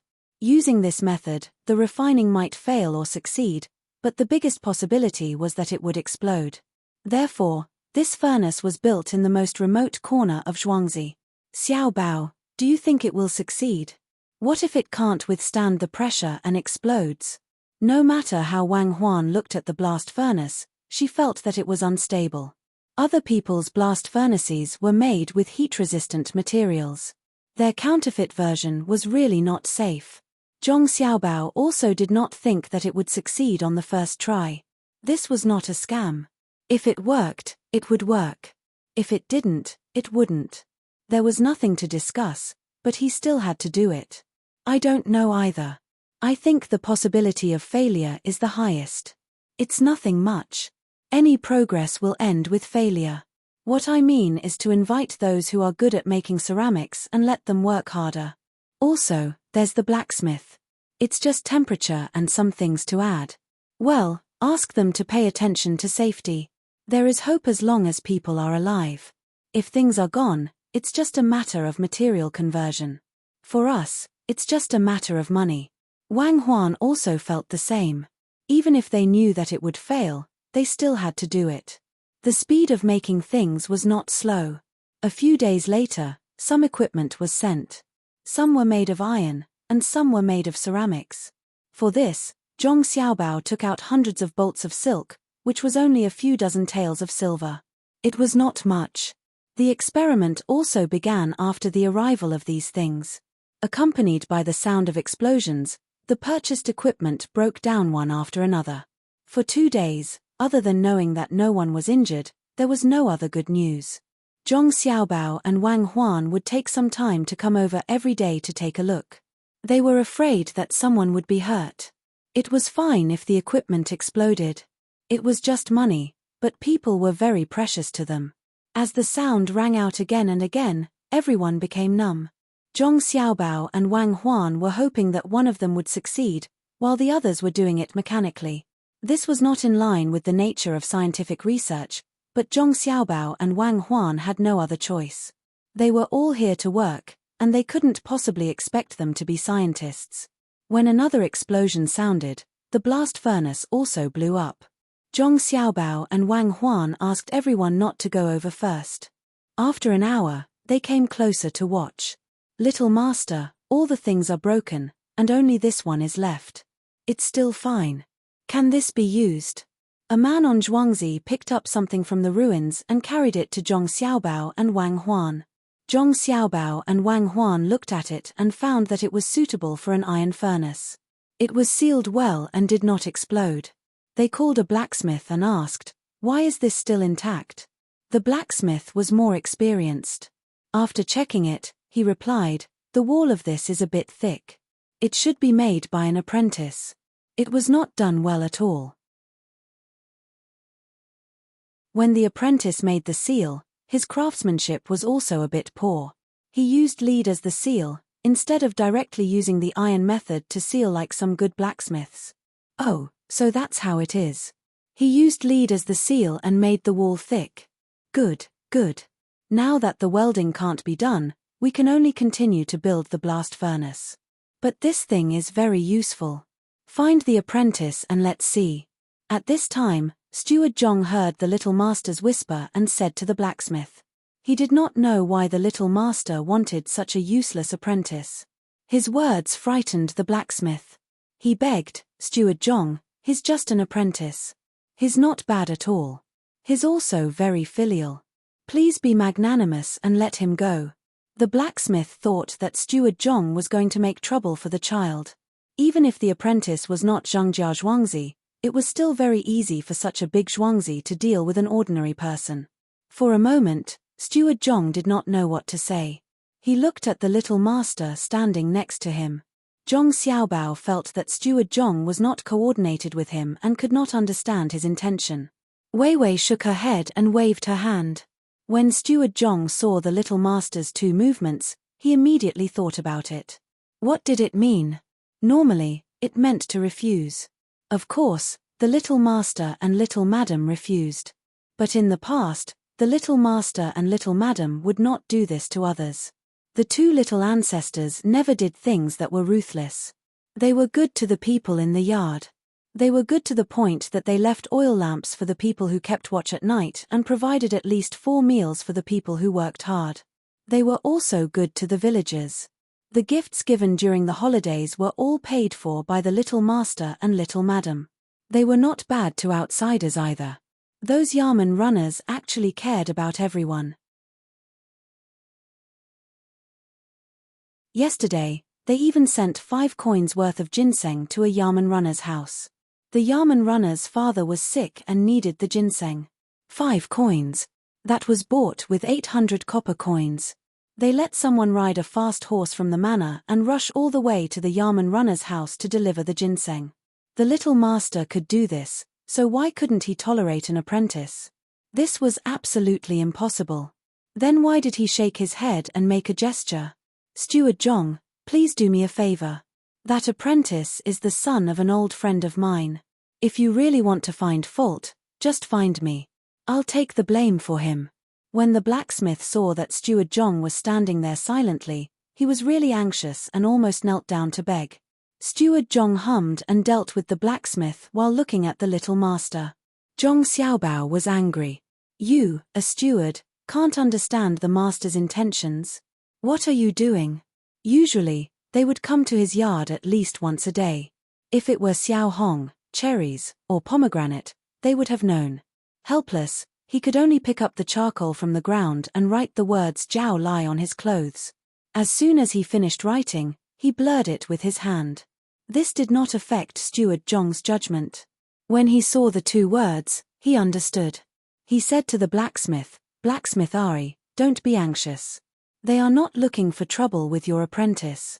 Look, other people's things are broken, but your apprentice's is fine. They want to find your apprentice and ask him properly. Not only will they not harm him, they will also give him benefits." "Really? Don't tell me they are tricking him here and will deal with him later." The blacksmith was obviously still worried. Steward Zhong's face darkened and he glared. "Blacksmith Ari, what are you thinking? Do you think that I, Zhangjia Zhuangzi, will go back on my words? I wouldn't dare. Zhangjia Zhuangzi has never done such a thing. Very well, when we go back later, I will ask my apprentice to come here." When the blacksmith saw Steward Zhong's expression, he no longer doubted him. There were so many people around, how could Zhangjia Zhuangzi trick someone to come here? In the afternoon, the apprentice came. When he came, he was still worried. He didn't know what he was going to face. Housekeeper Zhong personally brought him in. First, he asked someone to serve him tea. Then, he said many words of praise. "Steward Zhong, did you ask me to come here for something?" The apprentice finally couldn't help but ask the question in his heart. "Ian, actually it's not a big deal. The thing you made is not bad, and the master has taken a fancy to it. He wants you to make another one according to this drawing. The seal will still be the same as you thought, with lead. At the same time, you have to make it thicker. Come and take a look." Steward Zhong took a piece of paper from the side and drew something on it. He gave it to the apprentice for him to see. The apprentice could understand this, but after seeing it, he didn't know what it was for. He looked up at Steward Zhong in confusion. "What's wrong? You can't make it?" Steward Zhong asked. "Yes, this thing is very simple. I can make it in 2 days. But I don't know what this thing is for." The apprentice quickly agreed. After seeing the drawing, he found that it was very simple, especially when he didn't consider how to make the walls thinner. "Ian, that's good. This is your wage." Manager Zhong took out 2 big strings of copper coins from the side and put them on the table, making a clattering sound. The apprentice was scared and quickly stood up. He didn't dare to look at the money. It turned out to be 2 strings of copper coins. If it was a normal exchange, it could be exchanged for 2 taels of silver. In terms of spending, it could be 2.5 taels of silver. How could it be so much money to make such a thing? What's wrong? You think it's too little? I'll give you this small amount of silver. Steward Zhong threw a silver bean that was about 5 copper coins on the table. The silver bean fell on the table and kept spinning, making a slight sound. The apprentice couldn't help but look at the silver bean. He clearly knew that this amount of silver wasn't as much as the 2 strings of copper coins, but he still liked the feeling of holding the silver in his hand. "Enough, enough. It's not enough, it's too much. Take some of this back." "I don't need so much. That amount of silver is already a lot." The apprentice waited for the silver bean to stop spinning and said with a little panic. Steward Zhong nodded with satisfaction. "It's enough. Take all of it. Remember to make that thing well. And no matter who asks, you can't tell others how to make it. Except for Zhangjia Zhuangzi, you can't make the same thing for anyone else in your life. You can't do it yourself. Do you understand?" "Yes, yes. Steward Zhong, don't worry. I'll forget about it once it's done." The apprentice immediately understood that the money also included a seal.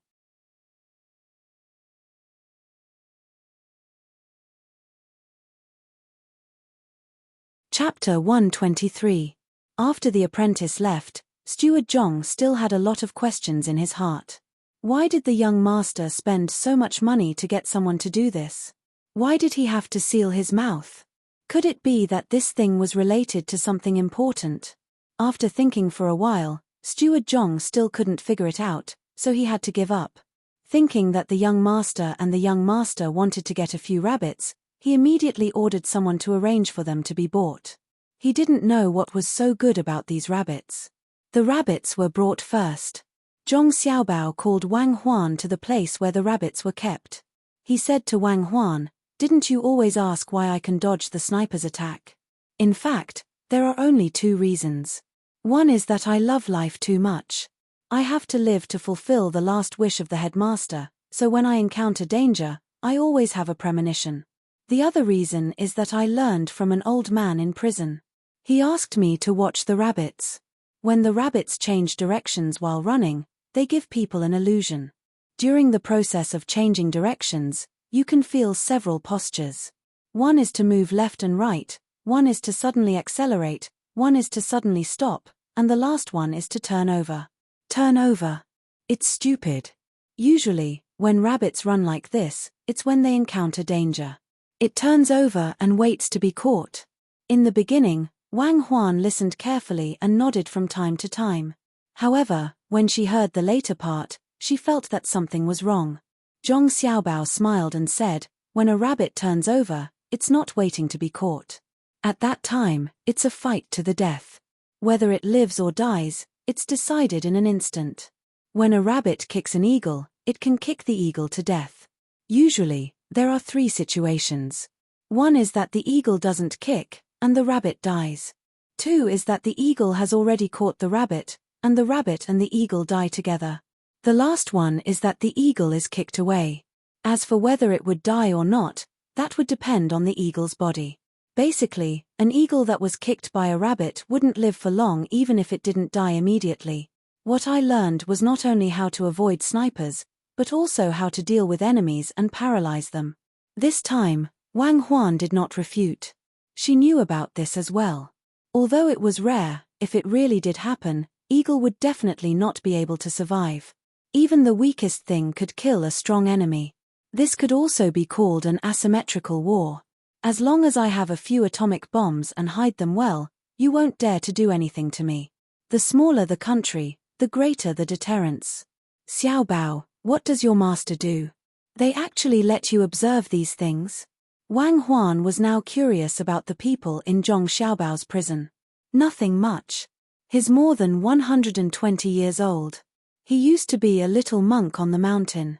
After that incident, everything was broken.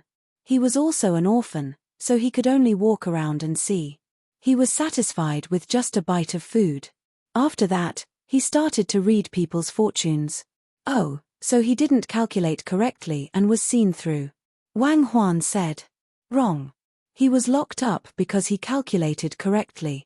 If he didn't calculate correctly, he would be fined some money. He had to read the fortunes of a provincial capital's executive deputy mayor.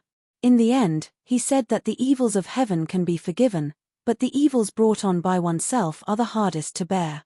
Zhong Xiaobao explained. He said bad things about others, so he was locked up. If it were me, I would also lock him up. Wang Huan also disliked this kind of thing. Zhong Xiaobao looked at Wang Huan and shook his head. No, the executive deputy mayor was taken away. There was a set time and place to explain the problem. In the end, the deputy mayor wasn't fighting alone. He had a small family. When the people in the family heard about this, they blamed my master. Why didn't he help when he knew of the danger and sent him to prison? Oh, I see. Forget it. Let's watch the rabbits. Wang Huan couldn't do anything about this matter. If she hadn't come over and knew about this matter, she might have done something. She would only get people out of prison. She couldn't attack people's families. Otherwise, her family would also stop her. After all, she wouldn't get any practical benefits from attacking others. It wasn't worth it to make enemies for no reason. She understood that society was so realistic. From ancient times to the present, from her own country to foreign countries, nothing had changed. When the presidential election could be controlled, what was democracy? Wang Huan observed the rabbits while Zhong Xiaobao asked people to look for coal. This thing had been discovered long ago, but he didn't know where to find it. When it was used, it wasn't very active. However, he wanted it. Heat, happiness, and disaster needed it.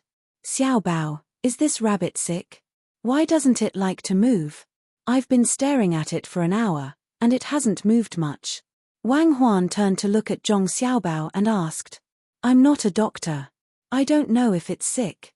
There are so many rabbits, why do you have to stare at it? I didn't find you a rabbit to let you learn medicine, but to let you observe how their center of gravity changes when they run. After hearing Wang Huan's words, Zhong Xiaobao felt a little helpless. At the same time, he complained to the housekeeper. Why did you get a sick rabbit? Well, I won't look at it. Let's look at the other rabbits. Let the veterinarian on Zhuangzi come over and take a look. At least it can't die in front of me. It's so pitiful. If it really can't make it, remember to leave the rabbit's skin for me. I want to make a small cushion. Wang Huan said with a look of pity. Zhong Xiaobao and Pomegranate heard the whole sentence and didn't know what to say. If they had to use a word to describe it, it would be bloody kindness. Pomegranate had long been numb, but Zhong Xiaobao felt a little scared. After sleeping together for so many days, they were still alive. He had to say that they were lucky. Xiao Bao, what's wrong with your eyes? I pity it because it's still alive, but it's dead. Are you still going to pity it? Then don't sleep with me at night. Be careful. Wang Huan glanced at Zhong Xiaobao and knew what he was thinking. She felt that she was not understood, so she said angrily. Zhong Xiaobao naturally understood this principle, so he quickly explained, I don't mean anything else. I just feel that your way is correct. I'm actually thinking that if this rabbit meat can't spread any diseases, we can eat it together with other meat. When rabbit meat is put together with other people's meat, the taste will change. Another morning arrived. The apprentice brought the drawing over in the morning and promised that he wouldn't tell anyone about it and would forget about it immediately. Only then did he heave a sigh of relief and leave. After Zhong Xiaobao and Wang Huan knew about this matter, they hurriedly ate breakfast and came to the place where the drawing was placed. The two of them looked at it and were satisfied. It's a pity that we don't have corn. Otherwise, it would be better to use that to make it. Wang Huan touched this thing with her hand and said regretfully, but we have rice and soybeans. These two things can also be used to make popcorn. Why don't we make some soybeans ourselves? We can just buy rice from outside and sell it for 1 copper coin per big bag. Isn't that cheap? Zhong Xiaobao was also happy at the side. Seeing that Wang Huan insisted on corn, he suggested big popcorn. A big bag of rice wasn't much in practical use. However, when it was sold, it looked like a lot. 1 bag of rice for 1 copper coin. Not only would people not think it was expensive, but they would also think it was cheap. If they wanted to make more money, they could glue the big popcorn with sugar and cut it into small cubes. 1 copper coin for 2 cubes, which were sweet and crispy. Wang Huan didn't object to Zhong Xiaobao's price. Unlike salt and grains, popcorn wasn't a necessity for survival. If they were willing to buy it, they wouldn't think it was expensive. 1 copper coin for 1 big bag could last them for half a day. It really wasn't too expensive. Now that you agree, we can start to make the popcorn. I don't know how much the pressure resistance of this thing is. Find someone to hide far away and try it. Don't let anything happen. When Zhong Xiaobao saw Wang Huan's expression, he knew that she also agreed to sell the popcorn at 1 copper coin per bag. 1 bag of popcorn was already a lot. It couldn't be 0. 5 copper coins per bag, right? When the popcorn was made, they had to find someone to experiment with it. They asked someone to find a long bamboo pole and insert it into the cradle behind the popcorn machine. They used this to shake it. Every once in a while, they would ask someone wearing thick clothes to pop the popcorn over there to see how the popcorn was. If it was a little off, then they would continue to add time. If it was just right, then they would remember this time. It would be the same in the future. After several experiments, they finally found the right time. No one was injured, which made Zhong Xiaobao and Wang Huan very happy. After popping more than a dozen pots in a row, they filled 2 gunny bags. Apart from leaving some for the 2 main courtyards to eat, they were given to the farmers to taste. In total, there were only a few catties of rice. The cost was low, so they didn't care how much they gave away. The person in charge of popcorn knew that it was a secret without needing to be told. He brought the popcorn to his place and wouldn't let others see it easily. The farmers didn't know that the cost of popcorn was low. When they ate the sweet and crispy popcorn, they felt that the main house had given them a lot of money. In their eyes, popcorn became precious. Zhong Xiaobao and Wang Huan also had a big box in front of them. Inside was a big box filled with popcorn. Both of them couldn't stop eating. It wasn't because the popcorn was delicious, but because they had a nostalgic feeling while eating. Xiao Hong and the others have been gone for a long time. I don't know if they encountered any trouble. Until now, they haven't sent back any news. It's the same for County Magistrate Cheng. This feeling of not being able to get any news is really uncomfortable. Zhong Xiaobao put his head into the box. After eating a mouthful of popcorn, he raised his head and said helplessly, "That's right. This information is just information. Whoever has more information, and who has more information in time, will have more ways to deal with it." What's that saying again? Oh, it's what I want to know the most is what's on the other side of the mountain. Wang Huan could also understand Zhong Xiaobao's feelings. What can be used to transmit information quickly? I'm talking about the current world. Zhong Xiaobao said to himself. Carrier pigeons. Unfortunately, I don't know how to raise one.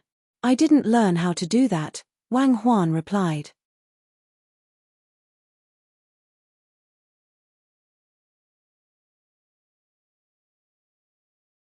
Chapter 124. While Zhong Xiaobao and Wang Huan were feeling anxious, Xiao Hong was also feeling the same. Originally, the people they brought were specifically responsible for delivering messages back and forth. Who would have thought that along the way, the chickens, ducks, and geese would lay eggs as they ate? Those who had been affected by the disaster were envious.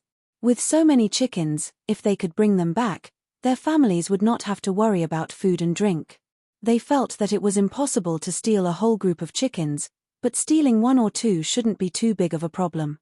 Thus, along the way, there were always people who wanted to steal chickens, ducks, and geese. Those who came with Xiao Hong and cherries did not dare to relax for a moment. They took turns guarding the chickens, so that there was no one left to go back and report. Even so, they still felt that there were not enough people. Those who wanted to steal, regardless of whether it was day or night, were looking for an opportunity. Some even knew how to hide and not be discovered, but some actually brazenly followed behind the group, wanting to find a chance to steal. This made Xiao Hong feel a lot of pressure along the way. The chickens, ducks, and geese were not lost, but there were fewer eggs. These things did not care where they would lay as long as there were eggs. Those who followed them would steal the eggs, or rather, snatch the eggs. Xiao Hong saw this more than once.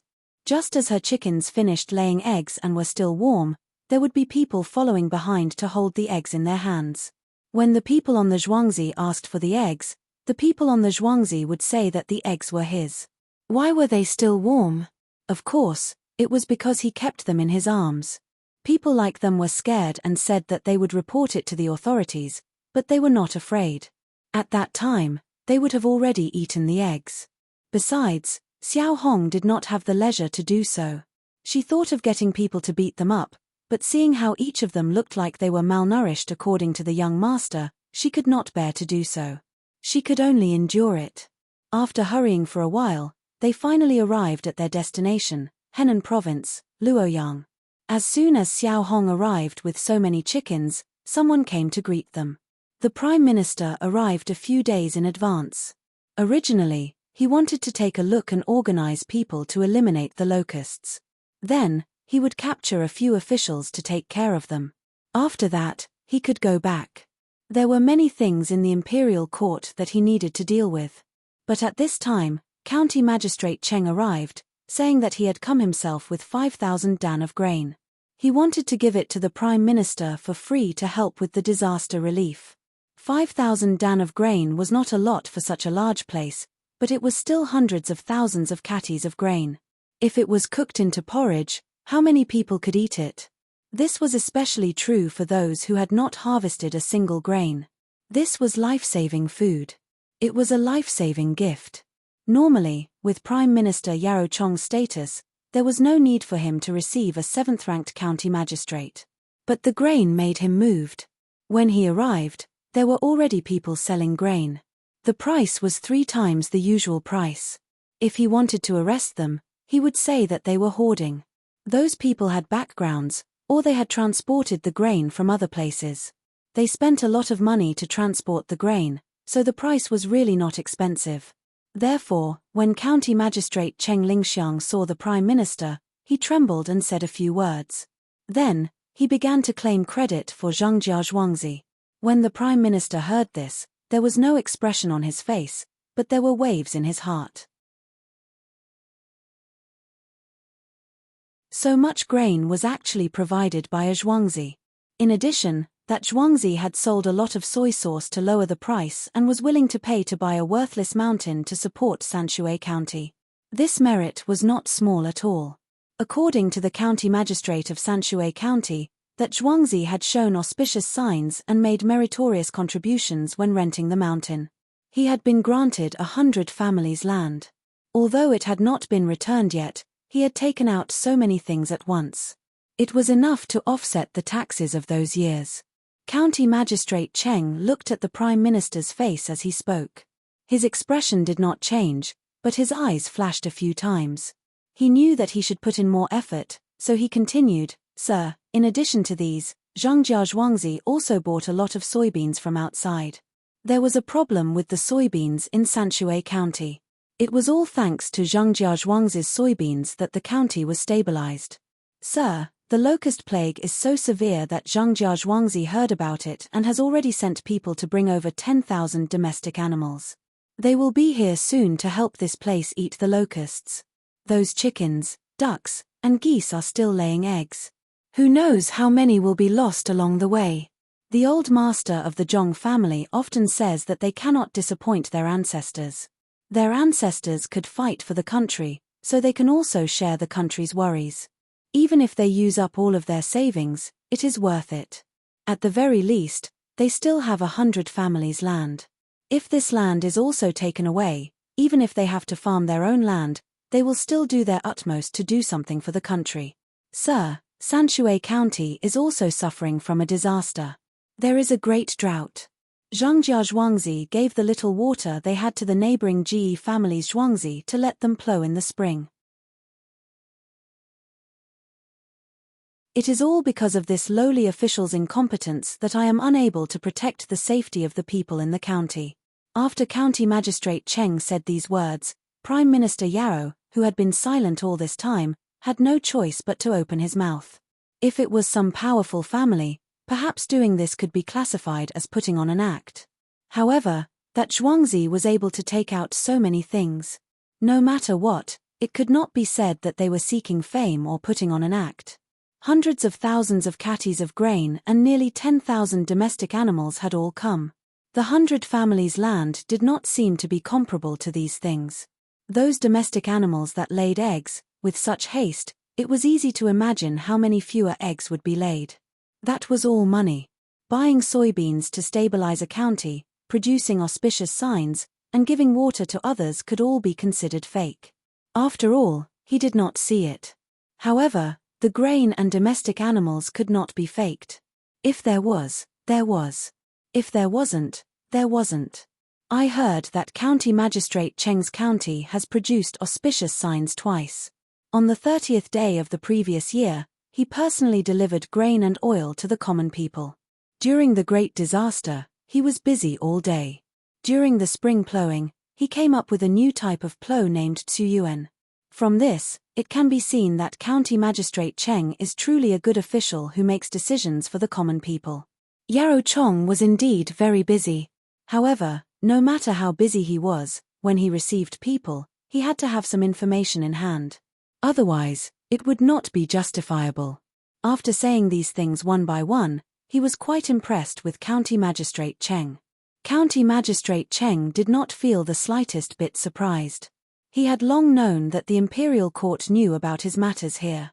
All of this was driven by Zhongjia Zhuangzi behind the scenes. Naturally, he wanted to fight for more benefits for Zhongjia Zhuangzi. Therefore, he said, "Sir, you may not know, but those things given out on the 30th day of the previous year were all sent to the Yamen by Zhongjia Zhuangzi. As for the Tsuyuan plow, this official only mentioned it, and Zhongjia Zhuangzi's people made it. Without Zhongjia Zhuangzi, there would not be the current Sanshui County." In the end, County Magistrate Cheng said such frightening words. Without Zhongjia Zhuangzi, there would not be the current Sanshui County. This was not a small matter. Yarrow Zai responded and did not say anything else. However, in his heart, he kept thinking, Zhongjia Zhuangzi, what kind of Zhuangzi is this? Every matter in Sanshui County seems to be related to Zhongjia Zhuangzi. Could it be that the Zhuangzi's Zhuangzi is muddle-headed? Sir, this official still needs to go and help receive those domestic animals. When I arrive, I believe that I will be able to clear out a peaceful place for this place. County Magistrate Cheng had said all that he needed to say. At this time, he had to leave. That's fine. Then County Magistrate Cheng will have to work a bit harder. Zhongjia Zhuangzi is not bad. Prime Minister Yarrow said lightly. These words made County Magistrate Cheng happy. The Prime Minister, such a high official, actually praised Zhang Jiazhuangzi. When Zhang Jiazhuangzi's domestic animals arrived, that shocking scene would be remembered by everyone. He gave his thanks again and then turned to leave. As soon as County Magistrate Cheng left, Prime Minister Yarrow shouted, "Someone, investigate Zhang Jiazhuangzi for me. Ask the commoners and the surrounding villages. Ask the villagers of Zhang Jiazhuangzi carefully and see if it is as Cheng Lingxiang said." Someone at the door responded and then quickly left, leaving Yarrow Chong sitting there and carefully thinking about Zhang Jiazhuangzi's matter. He had already guessed a few things from County Magistrate Cheng's words. Zhang Jiazhuangzi wanted to protect the 100 households' food, but the price was really too high. After doing so many good things, if they were exchanged for money and he wanted to use the 100 households' food to earn it back, it wouldn't be enough even after several decades. Why was this so? Naturally, he didn't know how much importance Zhang Jiazhuangzi's old master attached to this. He also didn't know that the Zhong family's old master had an incredible grandson. In order to help his grandfather achieve this wish, he had made countless arrangements. One matter after another added up. It could be said that he could turn his hand over the clouds and turn his hand over the rain. Not only could he obtain the benefits of reputation, he also had a lot of money. If he knew that Zhang Jiazhuangzi was the one who sold the other several 100,000 grains for 3 times the original price, who knew what he would think? If he knew that those poultry had come to eat locusts and lay eggs in exchange for things to go back and operate, how would he evaluate them? These weren't important. What was important was that they had done good things, and many people knew about it. Cherries, who hadn't been granted an audience, hadn't been idle these past few days. She paid a visit to a few low-ranking officials and had them pass on a message. When the time came, Zhang Jiazhuangzi would provide them with a lot of eggs in exchange for things that they didn't need for the time being. When Xiao Hong arrived with the team, Cherries, a few local officials, and County Magistrate Cheng were waiting to welcome them. It was a big scene. Perhaps they were full, or perhaps they felt a trace of unusual atmosphere. Those poultry all obediently lined up in a messy formation under the lead of Fluffy Goose. They swayed as they walked on the road under the gaze of others. There were nearly 10,000 birds lined up for 2 miles. That piece of land made people dizzy. It was really shocking. Some well-informed people knew that these poultry were all owned by the same Zhuangzi. They couldn't say whether they were envious or jealous. How much could the eggs they laid every day be sold for? "Stop, Fluffy Goose." Xiao Hong came in front of Cherries and County Magistrate Cheng and gave the order to the goose at the front. At this time, Fluffy Goose really showed respect. It stopped and called back a few times. Those chickens, ducks, and geese also stopped. This scene was even more shocking than before. Whose chickens, ducks, and geese could be so obedient? How were these still poultry? They were clearly like people. Prime Minister Yarrow was also watching. He really didn't dare to believe the scene before his eyes. At the same time, he firmly remembered Zhang Jiazhuangzi in his heart and wanted to see for himself.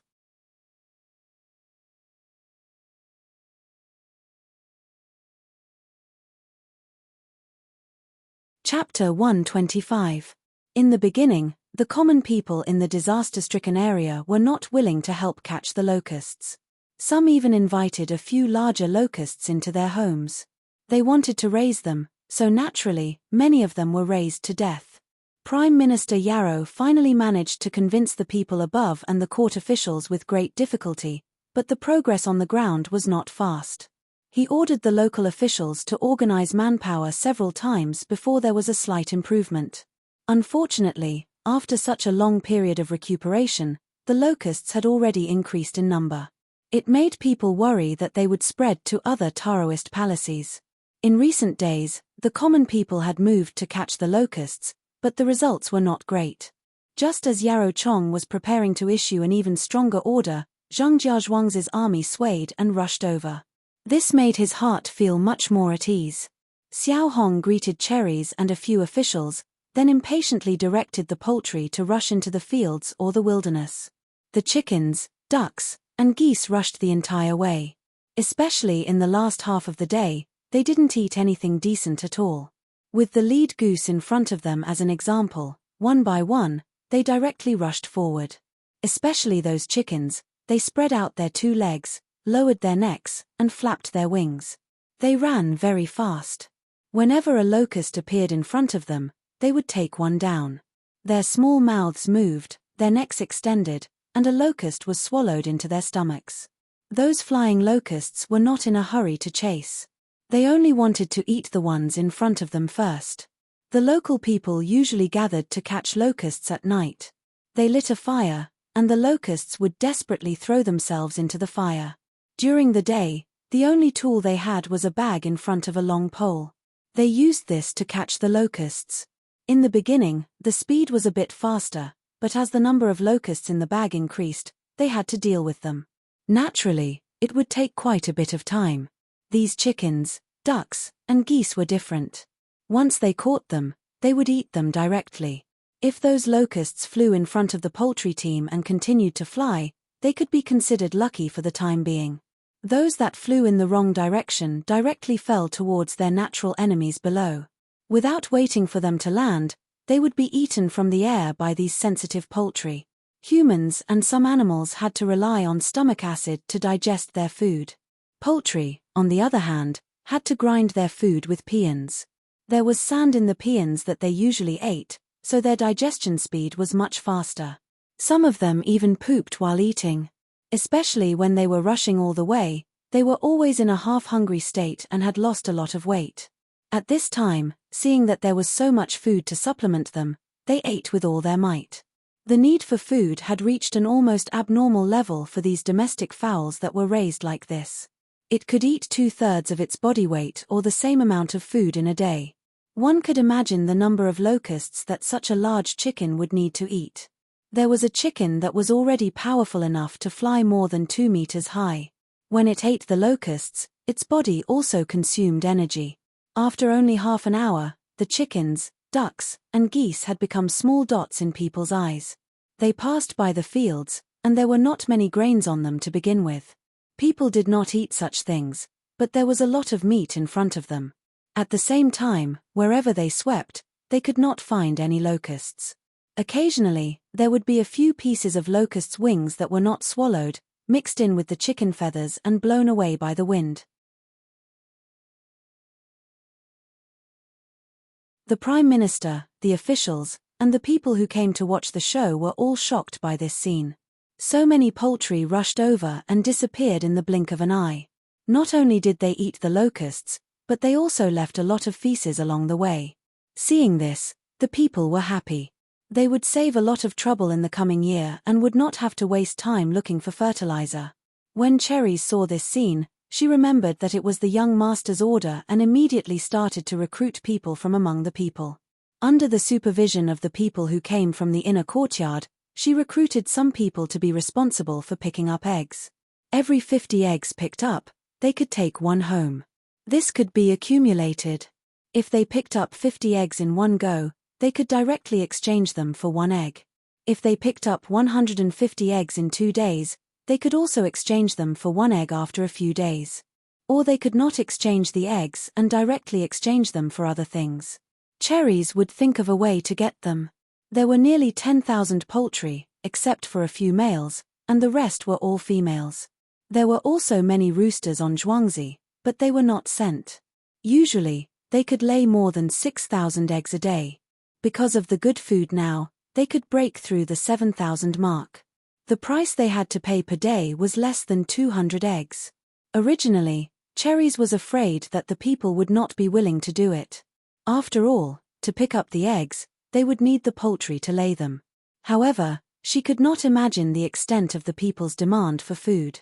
The drought was a foregone conclusion. Even if all the taxes and levies were exempted in the autumn, the local people would not have a good life. Usually, they had nothing to do, so they followed behind. Even if they exchanged one egg every 2 days, they would have 15 eggs in a month. These eggs were not much in the past, but in the current situation, it was not a small amount.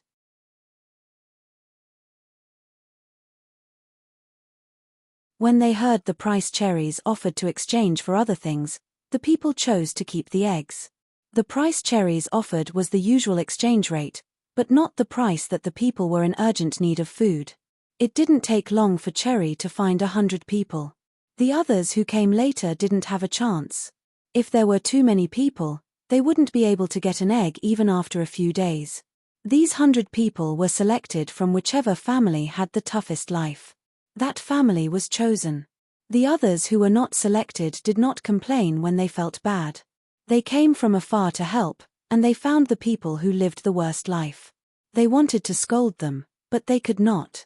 They also had their own methods. It was not a big deal that they did not get to pick up the eggs. They began to go to other places to catch locusts. Even the children at home helped. Some of the plants that did not grow food were cut down and made into simple chicken nests. They found cherries and the others to discuss. When night came, they would let the poultry come here to sleep. They even provided locusts for supper. Xiao Hong, cherries, and the others were puzzled. They did not understand why these people were so kind. Some people in the inner courtyard came to explain. They said that these people were thinking about the feces.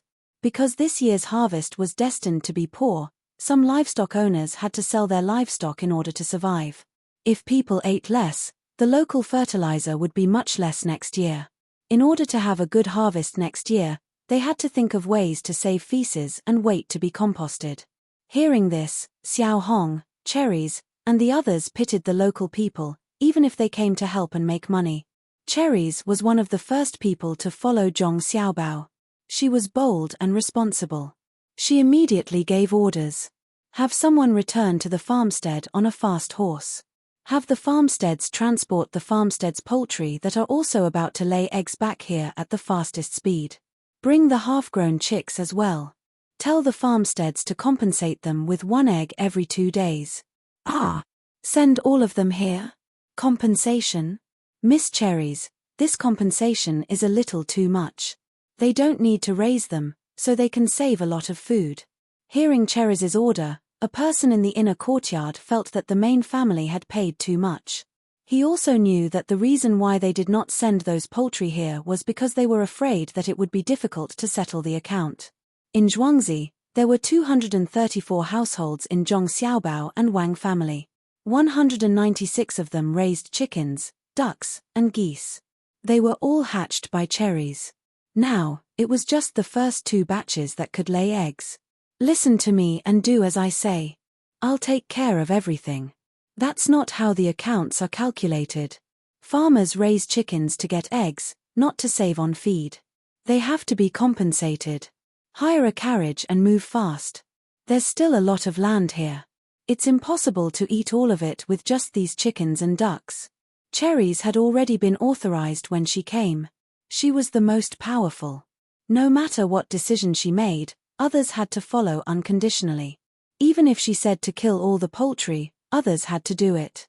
If she did something wrong, the young master would take care of it.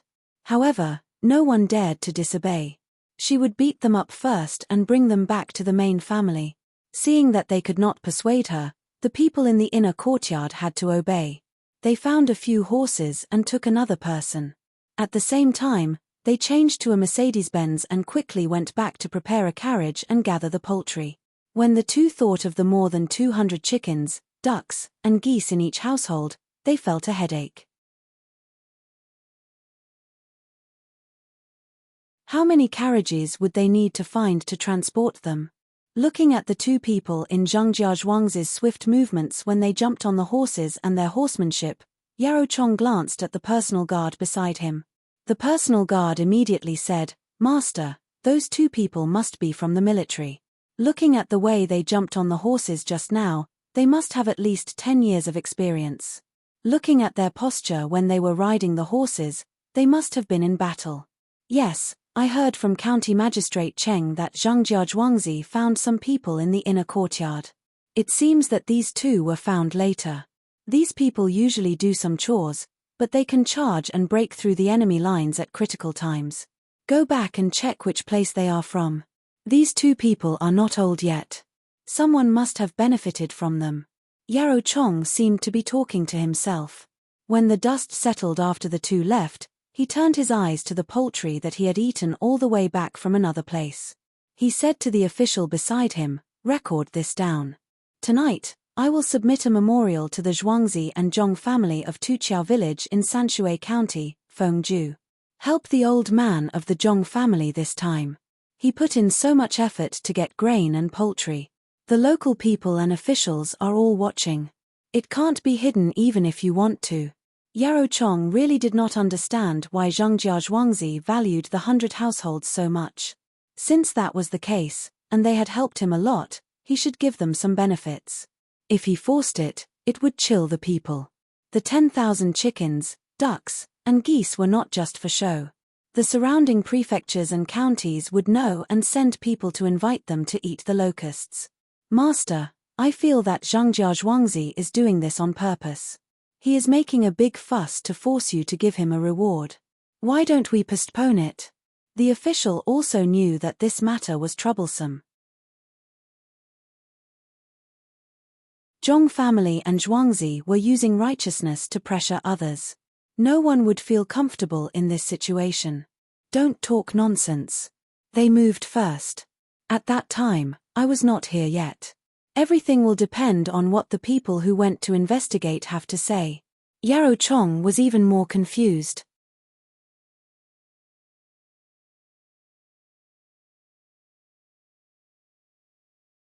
Chapter 126. One day later, the two men sent back by Cherries arrived in Zhuangzi. They were only a little slower than the 600-mile rush. They first found the steward and told him about the matter. One of them couldn't help but raise an objection. The steward naturally went to find the young master. Zhong Xiaobao was playing Go with Wang Huan. He was bullied again and again, but he still enjoyed it. "Young master, Cherries wants to transport all the domestic poultry raised in the villages in Zhuangzi. Of the two men who came back, one of them is absolutely not allowed to do so. What do you think?" Steward Zhong watched the young master play a Go piece and said. Wang Huan was about to play a Go piece when she heard the voice stop. Zhong Xiaobao turned to look at Steward Zhong. He thought for a while and said, "Let the one who raised the objection stay in Zhuangzi. He doesn't need to go back. Send someone else to replace him. According to Cherries' arrangement, it has to be fast. Well, give those two men 2 kilograms of oil." Steward Zhong didn't understand. Was the young master satisfied with the one who raised the objection, or was he not satisfied? Keeping him here obviously meant that he wasn't satisfied. Why did he give him oil? "Young master, the master doesn't have to accommodate his subordinates." "What are you?" Steward Zhong thought the young master felt that it wasn't good to keep him here and wanted to make up for it. He had to teach the young master how to treat his subordinates. Kindness wasn't the right thing to do. Zhong Xiaobao signaled for Wang Huan to continue playing. He turned his eyes back to the Go board and said to Steward Zhong, "I'm not rewarding or punishing him. I just feel that he will disturb Cherries. I'm rewarding them because they worked hard. In the future, arrange a new position for the one who raised the objection. He's not suitable to work with others. Then what position is suitable for him?" Steward Zhong couldn't understand the young master's words and asked. "That's good. There are many things that you need to take care of. I'll teach you some things. That person is suitable for the position of supervisor, which is the position of censorate. He doesn't need to be correct every time, as long as he can think from a different perspective. There is no such position in Zhuangzi now, but there may be one in a few days." Zhong Xiaobao was in a good mood and gave Steward Zhong some advice. Steward Zhong thought about it and agreed. When he felt that the little Gongzi had thought it through thoroughly, he asked a little worriedly, "Little Gongzi, what if this person thinks that he did something wrong and doesn't dare to speak up in the future?" In fact, what he wanted to say was that this person thought that he had been punished and became timid from then on. Wouldn't that mean that there was one less useful person? That can only mean that he still needs to learn more. A person who can change at any time is not useful. Let him do more things and practice more. Zhong Xiaobao saw Wang Huan put down a chess piece, so he also put down a chess piece and said to Steward Zhong at the same time. Steward Zhong didn't have anything else to ask. While admiring the little Gong's ability, he went back to help arrange things. There were so many poultry that it was impossible to transport all of them with just a few carriages. They had to find more from other places. More than 2 hours before the two people arranged by Ying Dao returned, two people arrived at the Zhong family's manor. One was a man, and the other was a woman. Both of them were less than 30 years old. They also rode 4 horses.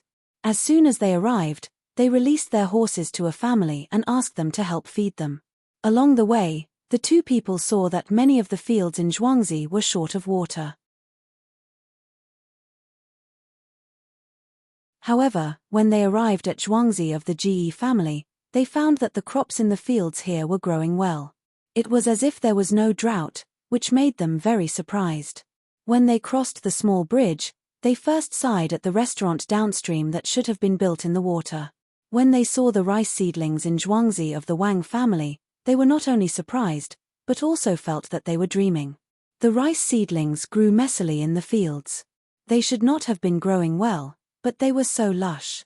Compared to the rice seedlings in Zhuangzi of the Ji family just now, it was like comparing a strong man and a thin beggar. The two people thought at the same time, no wonder the Lord asked us to come here and check. The difference between the rice seedlings in Zhuangzi of the Zhong family and Wang family can be felt from the rice seedlings. The two of them remembered their mission this time. They followed the ridges and walked into the depths of the manor. When they arrived in front of a house, they saw a 6 or 7-year-old child kneeling in the middle of the courtyard. His face was facing the outside of the courtyard, and at the same time, he saw the two of them. "Child, why are you kneeling outside? Did you break something in the house and get punished? Talk to me, I'll give you money to buy a new one." The man of the two people asked first. According to the many things he had encountered, this child must have broken something. After asking, he waited for the child to thank him. However, the child who was kneeling there looked at the two of them, curled his lips, and did not give them a single cent. When the man saw this, he was stunned. He took out a few copper coins, shook them in his hand, and said, "Are you afraid that I'm lying to you? Do you see this money? Take it." As he spoke, he threw the money over, and it fell right beside the child. It was unknown how he used his strength, but the child could reach the place where the copper coins fell and did not roll elsewhere.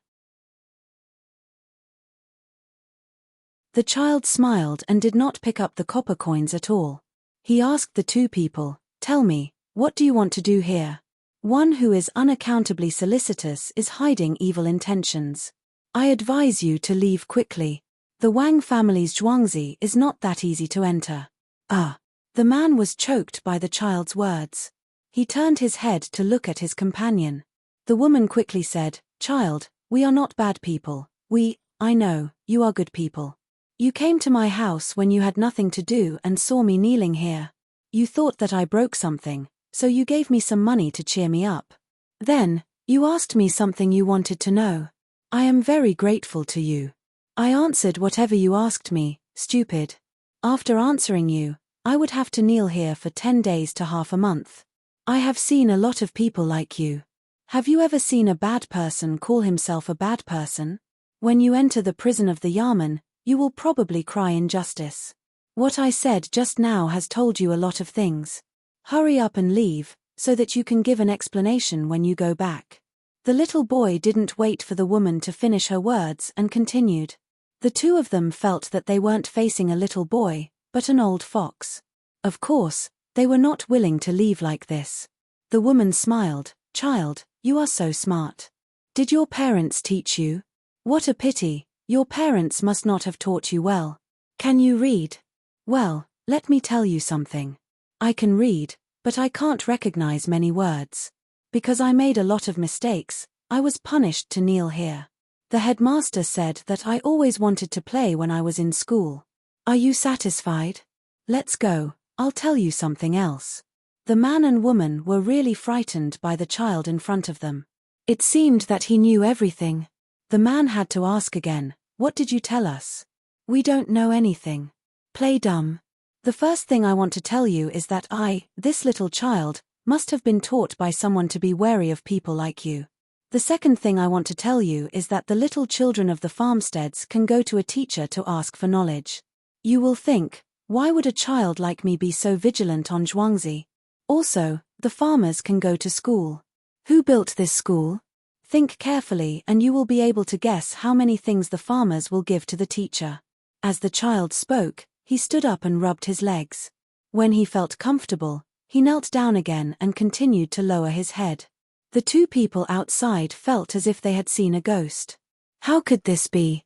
Could it be that someone deliberately arranged this? Child, how can you still stand up? Aren't you being punished? The woman wanted to find a place to break through. Yes, I am. Think carefully. Why do I have to go to school? Who found the teacher for us? Did they want to punish me until I can't stand up? When I was talking to you just now, I thought about one thing and stood up to rest. Now I am thinking about the second thing. The child spoke with a proud face. Then can you tell us about it? The man continued to ask. The child shook his head. Look around Zhuangzi yourself. Don't expect to ask others. The farmers of Zhuangzi, Zhong family and Wang family won't say. Look around as much as you can. When the two people saw that the child was unwilling to say anything, they could only give up. Of course, they couldn't go in and pick up the copper coins that they had thrown over. Following the child's instructions, they turned around and left, preparing to personally look around Zhuangzi. As soon as the two of them left, the child who was kneeling there suddenly stood up. He had no time to care about the copper coins on the ground. He first ran into the house and said to his parents, "There are people from the outside who came to the farmstead to inquire about things. I told them to go and see for themselves. There's no need to tell the master. Those two look like rich people. Go quickly. When you are done, go back to school. Study hard and don't let the master worry." The child's mother stopped her needlework and said to her child. The child turned around and ran towards the master's house. After thinking for a while, he went out of the door and turned back. "Mother, you tell them. I will keep an eye on those two people." When the child ran away again, the mother picked up the first aid tool at home and pulled the bell. When there was a response from the other side, she told the story on another bamboo tube. The two people didn't know that the news in Zhuangzi had spread so quickly between the Zhong family and Wang family. As they walked, they suddenly felt that something was wrong. The whole Zhuangzi was too quiet. Other than the croaking of frogs, they couldn't see anyone else, let alone hear voices coming from the courtyard.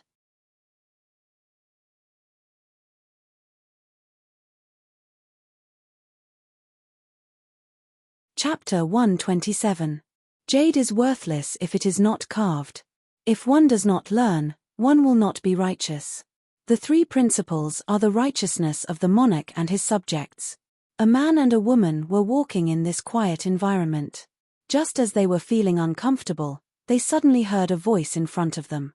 They listened carefully and found that it was a group of children talking. As they walked closer, they could clearly hear what the children were saying. The two of them listened, and the more they listened, the more shocked they became. What was this thing? When the three words were put together, it sounded catchy and seemed to contain a lot of knowledge. It seemed that this was the school that the child who was kneeling in the courtyard was talking about. Where did they find these teachers? Why haven't I heard of the things they teach? The woman listened for a while. It seemed like she was talking to herself, but it also seemed like she was talking to the man. I've never heard of it either. I feel that Zhuangzi is different from other places. Everything makes people feel puzzled. Logically speaking, there shouldn't be no one on Zhuangzi. But look, let alone people, there isn't even a dog. The man also couldn't understand what was happening.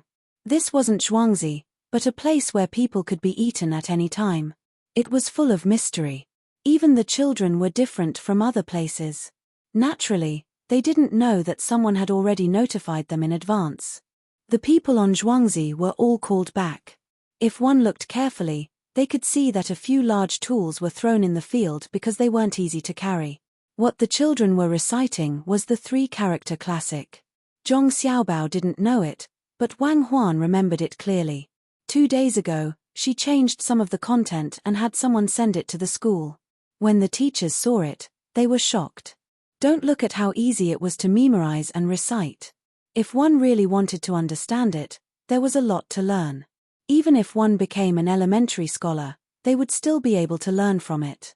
The teachers who failed the imperial examinations wanted to know who wrote this book the most.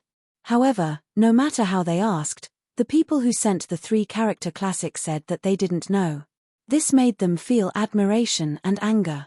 The only thing they could do was to understand the 3-character classic and teach it to the children on Zhuangzi. In the main courtyard of Zhengjia Zhuangzi, Zhong Xiaobao and Wang Huan were instructing people to build a swimming pool for them. It was 5 meters wide and 10 meters long, which was the size of a swimming pool. First, they asked people to dig a hole. It couldn't be too deep because their parents wouldn't agree. But it couldn't be too shallow either. It had to be 1 meter deep, with sand and water. Xiaobao, you've cheated so many times. Have you never used cement? Wang Huan stood at the side of the construction site and watched as the people dug and flattened the surrounding walls of the pool. She felt that it was better to use cement, so she asked Zhong Xiaobao. I heard that it's burning stones and adding some lime or something. It should be like that. Then, it's burning again. After that, it becomes cement. Why do you have to use cement? If you really want a good swimming pool, you can just use those big blue stones. When we make more money, we can go there and transport marble. Zhong Xiaobao said some things, but he still didn't say how the cement was made. He changed the topic and led Wang Huan to think about natural stones. Wang Huan laughed at his answer. It's fine as long as you say you don't know how to make it. Why do you have to use blue stones and marble? You don't need to be so extravagant. There's a better place than that small river. You can fill it with water and let the sun dry it. It won't be cold, and you can also save firewood. Well, I don't know how to do it. I don't have the opportunity to learn. It's not shameful. Look at their speed. They can probably finish digging the hole before noon and fill it with sand in the afternoon. When it gets cold, it will be our training place. Zhong Xiaobao didn't care whether they could make cement or not.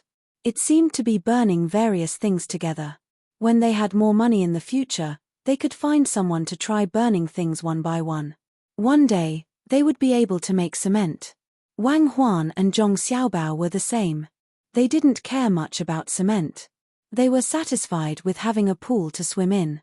Looking at those people sweating like rain, she said, give them some bones to eat at noon. There are many bones in our warehouse that have been frozen for more than 3 months. Let everyone be happy. Have you thought about how to deal with the 2 people who came up from Zhuangzi? After Wang Huan finished talking about eating, she started to talk about important things. Those 2 people were really too stupid. They actually dared to ask about things so blatantly. If such people were to be spies, it seemed that they could really succeed. Who would believe that spies would be so stupid? Don't deal with them. Just ask them what they can. They must be sent by that person surnamed Yao. They have been here for nearly 4 hours. They woke up early in the morning and came here. I don't know if they are hungry. Based on the words of the people who came back 2 hours ago, Zhong Xiaobao analyzed the situation and felt that this man and woman were sent by the other side. He couldn't let these 2 people disappear from this world, so he could only let nature take its course. Everything that needed to be arranged had been arranged. Before the arrangements were made, even a child could remain vigilant, let alone those adults. Since you are not worried, then don't worry about them. Put the sand in the afternoon and fill it with water. It seems that we can't swim today. Maybe it will be hot tomorrow afternoon. It is so big. If we ask someone to boil water, we will need to add at least 1/3 of the water. Calculate, how much water do you need? Wang Huan was a little anxious. She chatted with Zhong Xiaobao to pass the time and gave Zhong Xiaobao arithmetic problems. Do you have nothing to do? Do you still need to calculate? It is about 0.85 meters, 10 meters long, and 5 meters wide. If we put in water, it should be about 42 tons. If we include the part that is absorbed by the sand, it should be about 45 to 48 tons. Don't you think we are too tall? Zhong Xiaobao was quite proficient in numbers. Since he had money, he naturally had to learn something about mathematics. You are not tall. You are already more than 2 years old. I don't think your parents are short. My parents are not short either. It is the same for my grandparents. We usually pay attention to exercise and eat well. It is normal for us to be a little stronger than normal children. Wang Huan compared herself to Zhong Xiaobao and realized that both she and Zhong Xiaobao were a few centimeters taller and heavier than normal children, but it wasn't too much. After all, they wouldn't hurt themselves just to increase their strength during training. Then will you look like a bodybuilder in the future? Zhong Xiaobao tried to find a topic. I don't want to talk to you anymore. You are pretending to be confused. Didn't you see what I looked like? When I went to catch you that day, I was wearing a dress. I don't know how many people felt sorry for me when the explosion happened. Wang Huan said and laughed. That's more like it. You are now working hard to grow in that direction. When I have nothing to do, I will take you out to show off. Whoever thinks you are good looking and wants to take you for themselves, I will beat them up. Is this considered self-defense? Zhong Xiaobao certainly remembered Wang Huan at that time. In order not to be discovered by him, she even put on makeup and wore a miniskirt. Unfortunately, he was about to die at that time. Who could think of other things? Now that he thought about it, that figure was really good. Ordinary people couldn't imagine how much explosive power that body contained. What are you laughing at? You are not a good person at first glance. You are so young and yet you are thinking about the wrong things. There is no good man, except for my family. I won't sleep with you at night, rogue.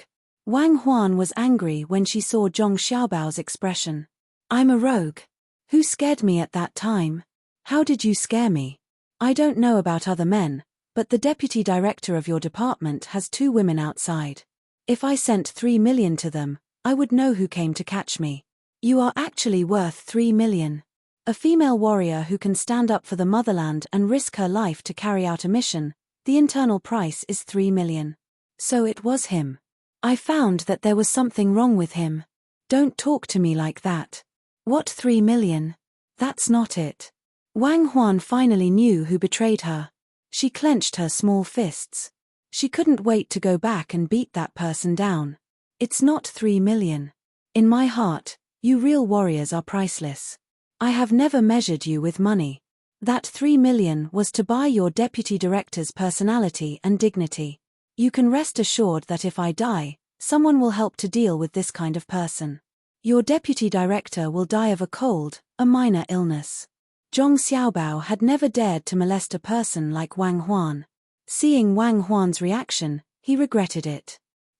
I don't know if the law still exists in your heart, but what you do can be measured by morality. Let's not talk about this. It's over. We can't swim in the afternoon. Where are we going to play after lunch?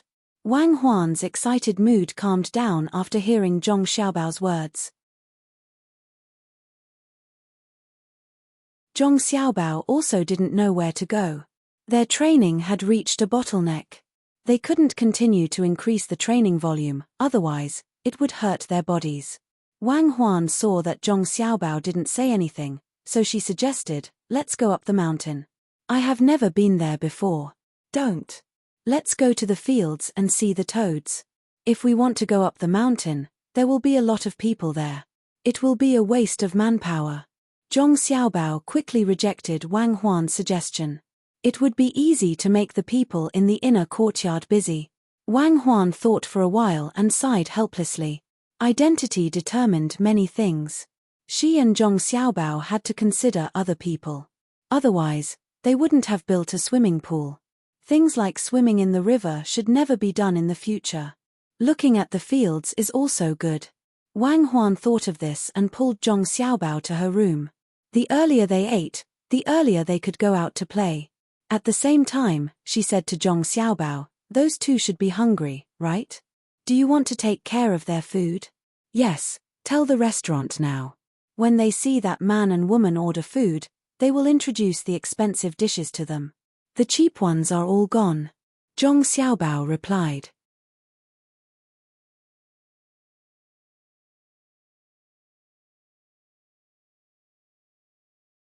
Chapter 128. It was almost noon, and the people at the swimming pool were still using the last bit of time to finish the construction. No matter what, they had to finish the construction of the swimming pool before lunch.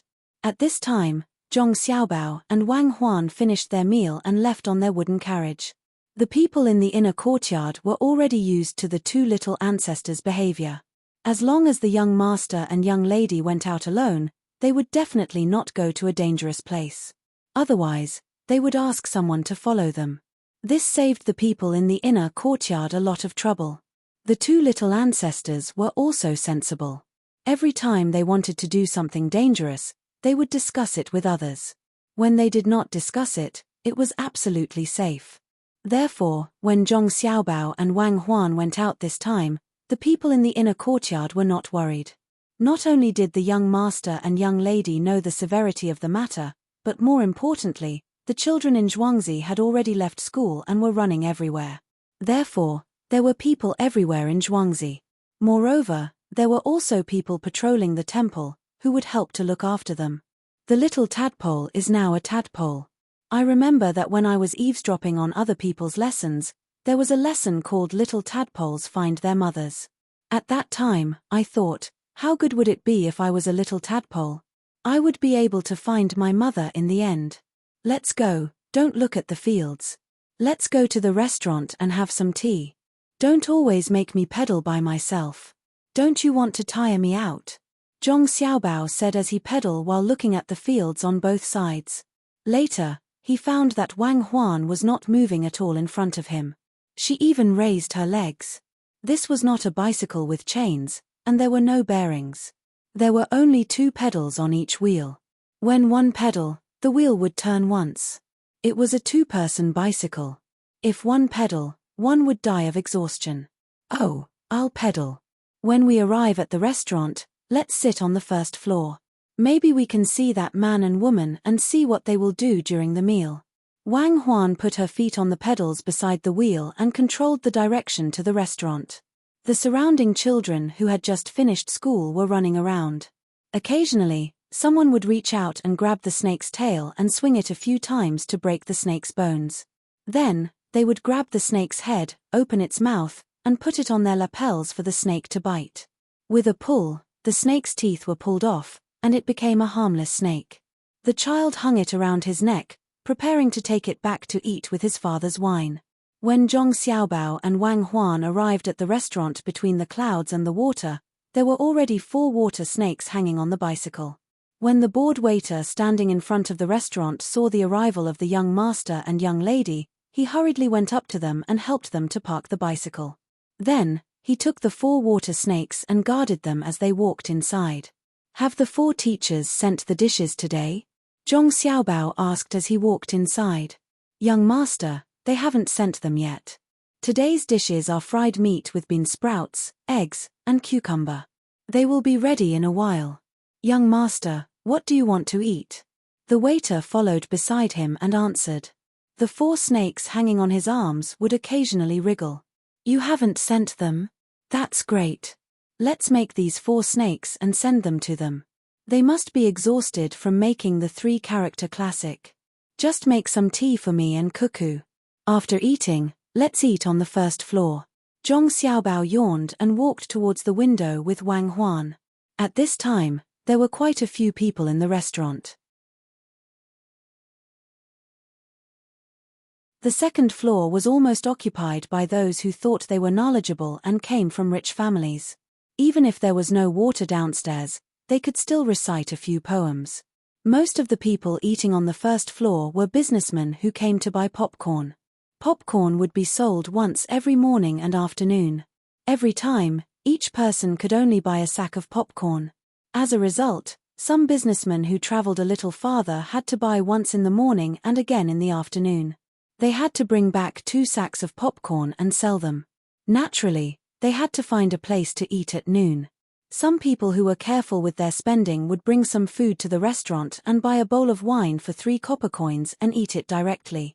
However, some people who didn't know how to calculate would eat in the restaurant.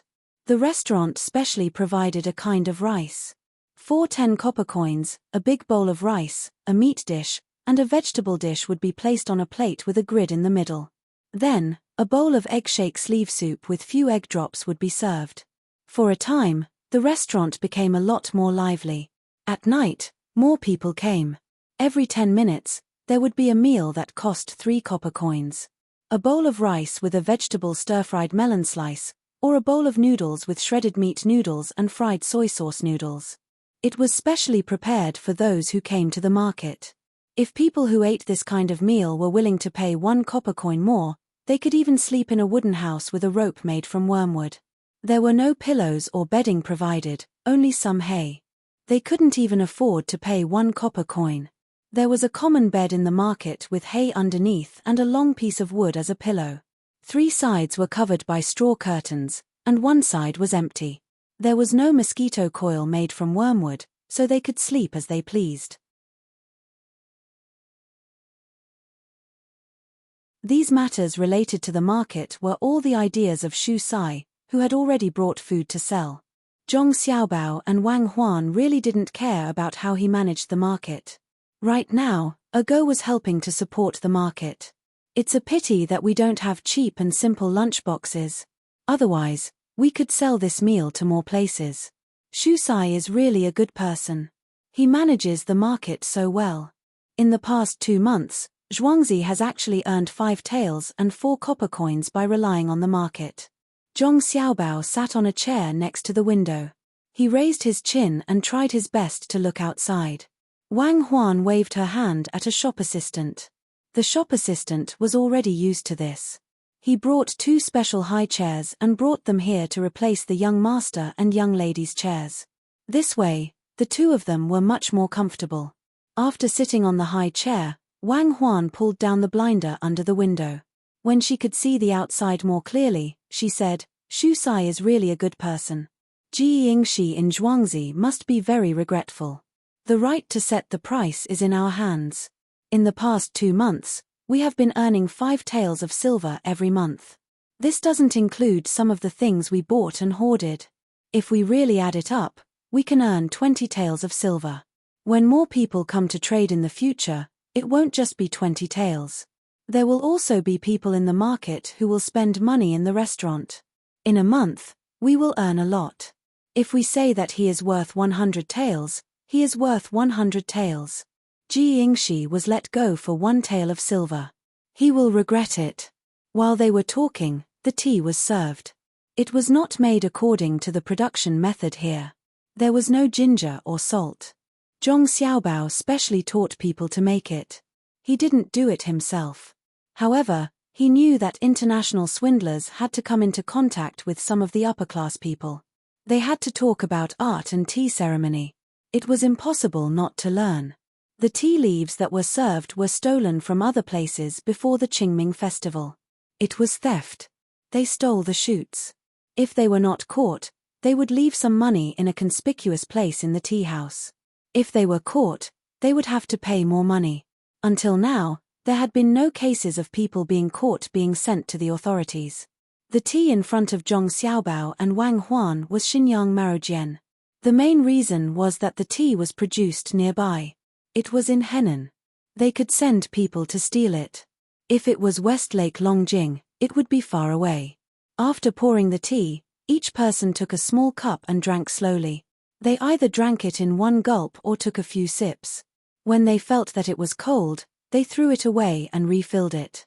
"Can't you think of a way to get some Tieguanian and Pu'er? I don't like green tea." Wang Huan drank a few mouthfuls.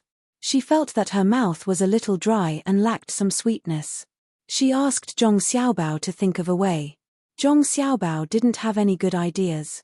One of the 2 teas was fully fermented, and the other was partially fermented. If a girl was willing to drink it, it could help her lose weight. After thinking for a while, he said, "Why don't you drink some flower tea? Jasmine is fine. Or how about this? Let's ferment this Xinyang Marojian. What do you think? This can be fermented." Wang Huan asked with a smile. "Yes, why not? You know Pu'er, right? How do you ferment it?" Back then, it was picked and carried. As we walked, it rained. The tea was soaked. We continued to walk.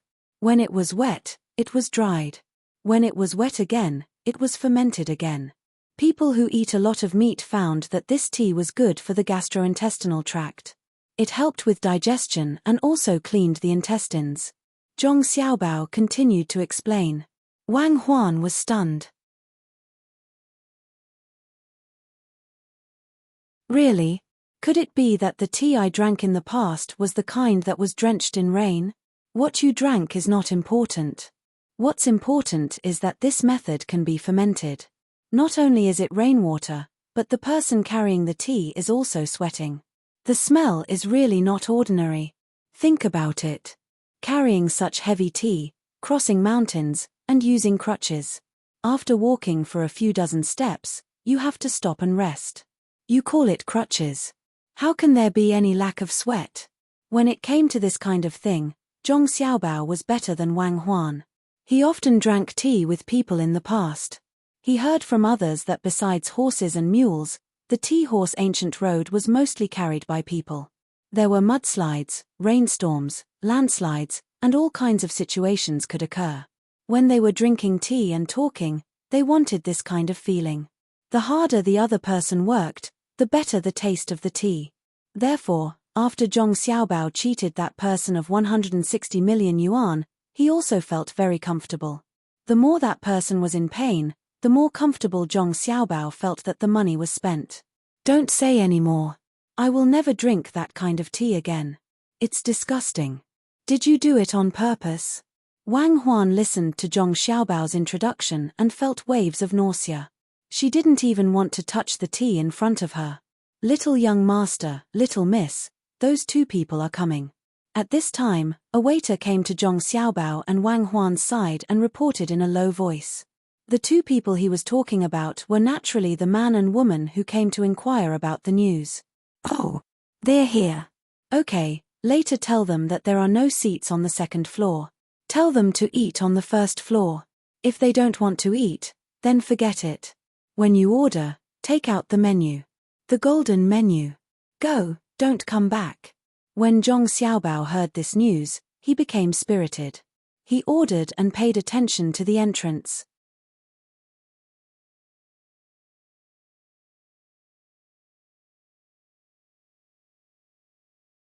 Chapter 129. Not long after, two people came in one after another. The one in the front was a woman, and the one behind her was naturally the man. As soon as they came in, a waiter went up to greet them. Find a room on the second floor where you can see the scenery outside. The woman casually gave the waiter a dozen copper coins, which were strung together with a string. It seemed that she had been prepared for a long time. The waiter smiled happily, but said to the two of them, "Two guests, there is no room upstairs. They are all occupied. Why don't you eat on the first floor?" As he spoke, he seemed to be a little unwilling and wanted to return the money in his hand. He meant that it was fine if the two of them didn't want to eat, but if they wanted to eat, they could eat on the first floor. The woman frowned and then relaxed. She said with a smile, "That's fine. Name all the good dishes between the clouds and the water and see which one you like. Guest, there is a menu in the restaurant. If you like it, I will go to the kitchen and let the chef make it." The waiter magically took out a menu that was half an inch thick. Fortunately, he had this thing. Otherwise, he would be exhausted to death if he had to name the dishes one by one. The man and the woman didn't expect that the restaurant between the clouds and the water had such a preparation. The woman said again, "But the two of us can't read. What do you think we should do?" Guest, you are right. There are indeed people who can't read. It doesn't matter. There is a picture on the menu. You will know when you see it. If you think it is good and want to ask, I will explain it to you. The waiter admired the young master more and more. He even considered this point. The woman and the man found a seat and sat down. They opened the menu and felt that something was wrong. The price of the dishes was not less than 5 taels of silver. Looking from the beginning to the end, the most expensive one was 300 taels of silver, and the cheapest one was exactly 5 taels of silver. This was not something that ordinary people could afford. The man looked at the most expensive dish in a daze. The woman closed the menu and said to the waiter, Is everything in your restaurant so expensive? As soon as she said that, she regretted it. She had just said that she was illiterate, but now she was saying that the price was high. The price could be written on the paper, and there was no drawing. It's all my fault for taking the wrong menu. This menu is for distinguished guests to order. I'll go and change the cheaper menu for you. The cheapest bowl of soup costs only 1 copper coin for a piece of cake. That's how it tastes. It's just right for people like you to eat. The waiter hurriedly put on a panicked expression and bowed to apologize. Please forgive me. It's all my fault for taking the wrong menu. This menu is for distinguished guests to order. When the waiter said this, his voice was rather loud. Not only did the man and woman understand, but the surrounding people who were eating also heard it clearly. They all turned their heads and looked over, sizing up the two people. Some even had looks of disdain in their eyes, and some even whispered to their companions. You want to go up to the 2nd floor like this? Look at what you're wearing. I thought you were rich, but I didn't expect you to be pretending. Tomorrow, I'll take out the clothes I wore during the New Year and wear them to pretend. When the man and woman heard this, their expressions immediately became ugly. The woman snatched the menu back from the waiter, flipped through it, and said to the waiter, Do you not understand human language? I'm asking you, the dishes on the menu are so expensive. Is the food you make really that delicious? If it's not delicious, don't blame me for smashing your between the clouds and the water. Sir, you're making things difficult for me.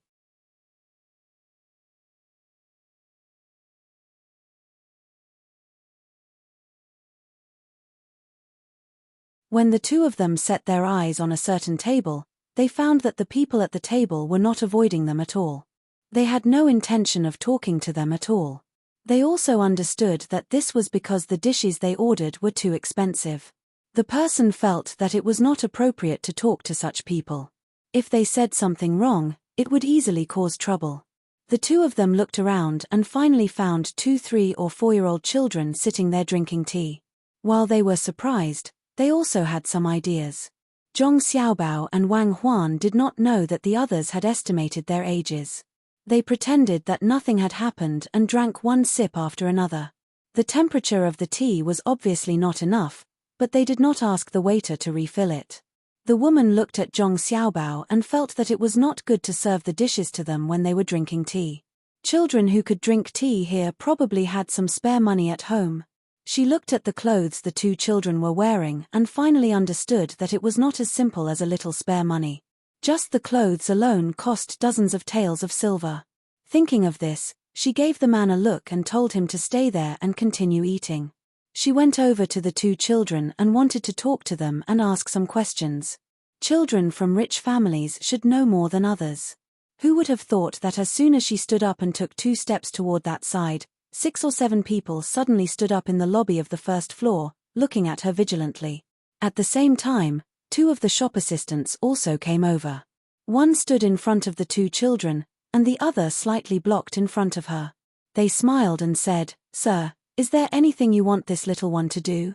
This time, she and the man finally realized that something was wrong. They were just going to go over. She was a woman, so the reaction of the waiters and waiters in this restaurant was a bit too much. There was a sense of evil in them, similar to when they entered Zhuangzi. Seeing that the waiters had no intention of retreating, the woman smiled and said, It's nothing, I just want to talk to these 2 children. Oh, the children are young and don't know anything. They don't have much courage. If they get scared, then, if you want to go over, then go ahead. As the waiters spoke, they suddenly changed the topic and moved aside.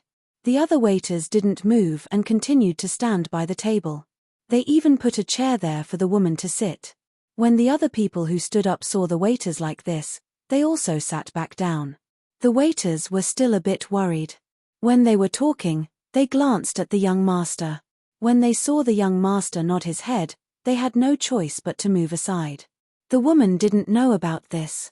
Her line of sight was blocked by the waiters. Seeing that she could go over, she tried to make the smile on her face more amiable. She sat down and looked at the 2 children who were looking at her curiously. The woman smiled at Zhong Xiaobao and Wang Huan. Zhong Xiaobao and Wang Huan also returned a pure smile. With her chubby appearance, long eyelashes, and big eyes, anyone who saw her would want to kiss her. Tell me, how old are you? The woman lowered her seniority and asked softly. Zhong Xiaobao and Wang Huan blinked their eyes. They put their little hands in front of their faces and carefully counted. After counting for a while, they stretched out 3 fingers and answered softly, 3 years old. Seeing the 2 children's cute actions, the woman reached out her hands and wanted to hug them. The waiters standing there suddenly said, "Sir, would you like a pot of tea?" This kind of interruption was too obvious.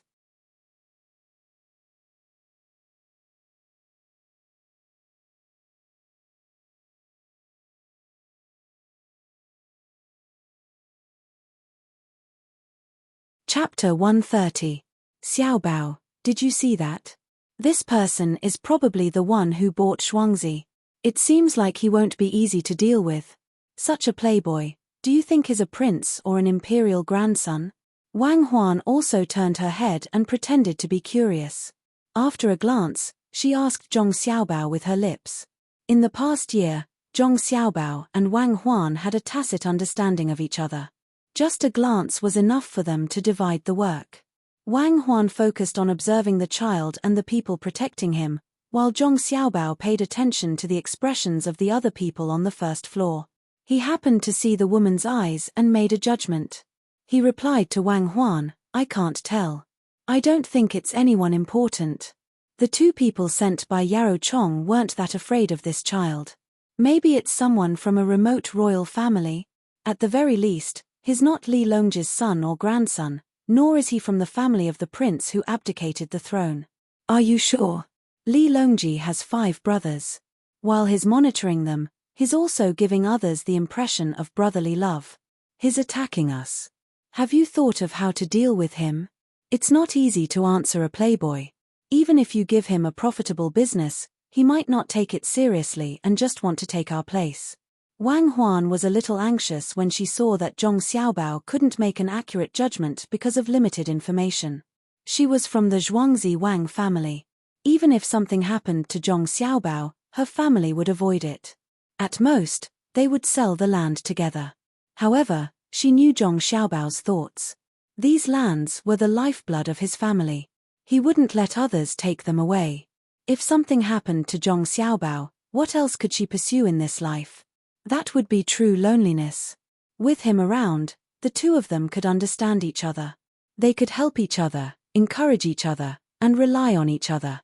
If she was left alone, the world would become gloomy. Zhong Xiaobao smiled sweetly. Don't worry. It's good to be a playboy.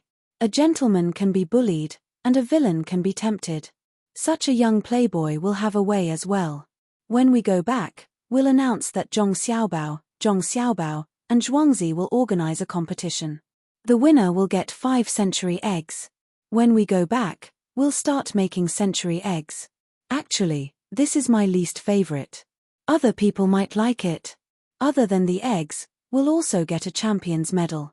It's made with 1 tael of silver. Rubik's Cube. That's the first round. The second round will be a competition of understanding of history. Similarly, the winner will be a medal made with gold and 50 century eggs. The third round will be a test of intelligence. The 2 of us will come up with some brain teasers. The prize will be a silver medal and 10 century eggs. The fourth round will be a calligraphy competition.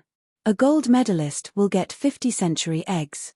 After the 4 rounds, whoever wins the most will get a trophy. It has to be big and made of iron with a layer of gold on the outside. It has to be 2 meters tall, and the largest diameter has to be half a meter. When Wang Huan saw Zhong Xiaobao's confident expression, she knew that he had a plan. When she heard about the 4 rounds of competition, she couldn't figure out what Zhong Xiaobao was planning. What does this have to do with that playboy? Eating too many century eggs isn't good for the body. You gave him 50 each time, but he ate all of them. It's over if he gets sick after eating them. Wang Huan couldn't keep up with Xiaobao's train of thought. Zhong Xiaobao looked at the child who was stopped by the waiter and explained that there was no seat upstairs. He said to Wang Huan, the second and fourth rounds are prepared for him. He's still so young, so he'll definitely fight for the seats.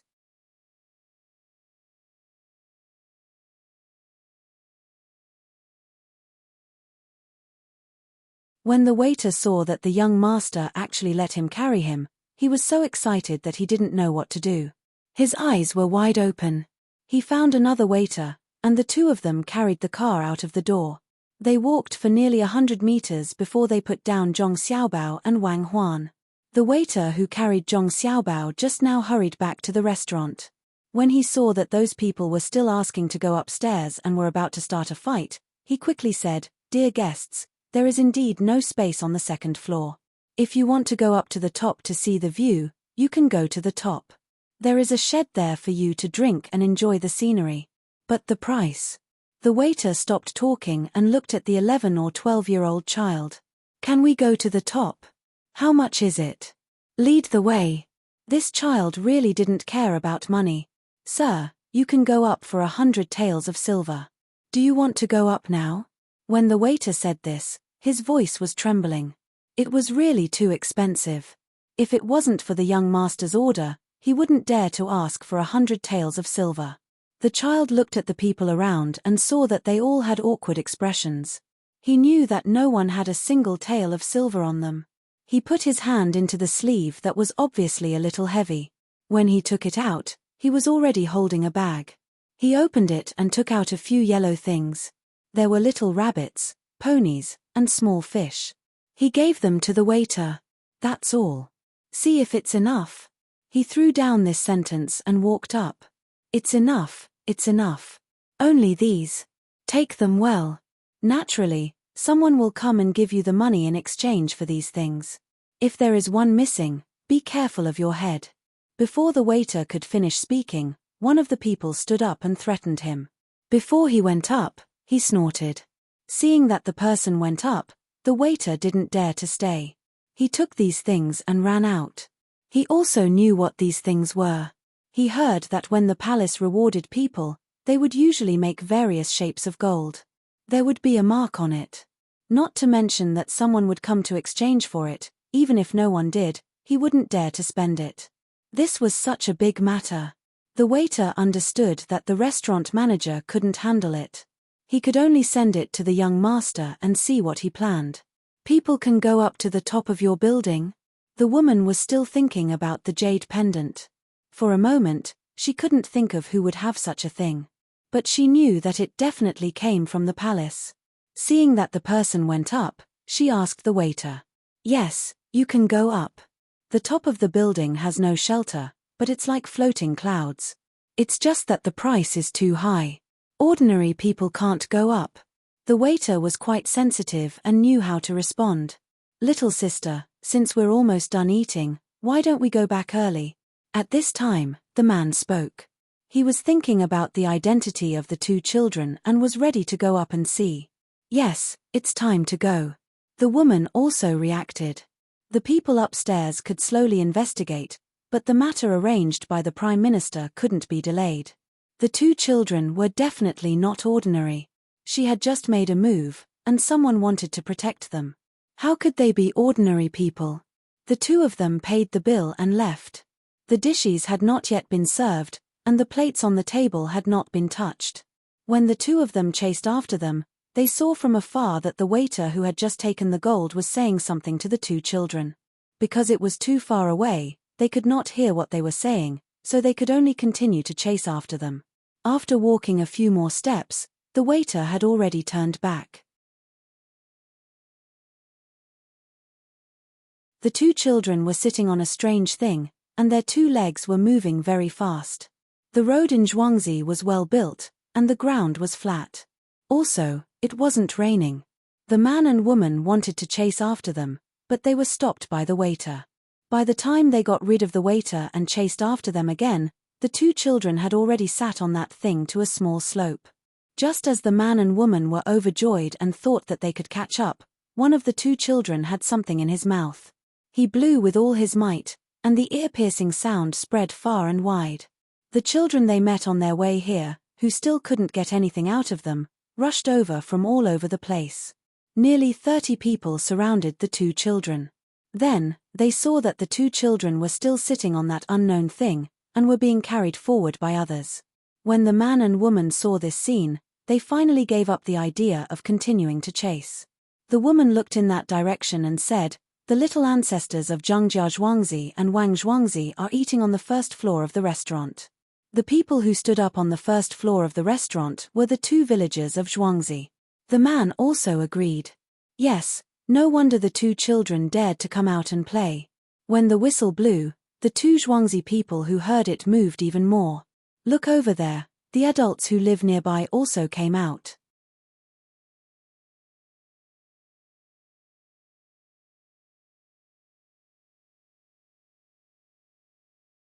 Chapter 131. Xiao Bao, just hiding is not a solution. Give them some information and send them away. Staying here will delay things.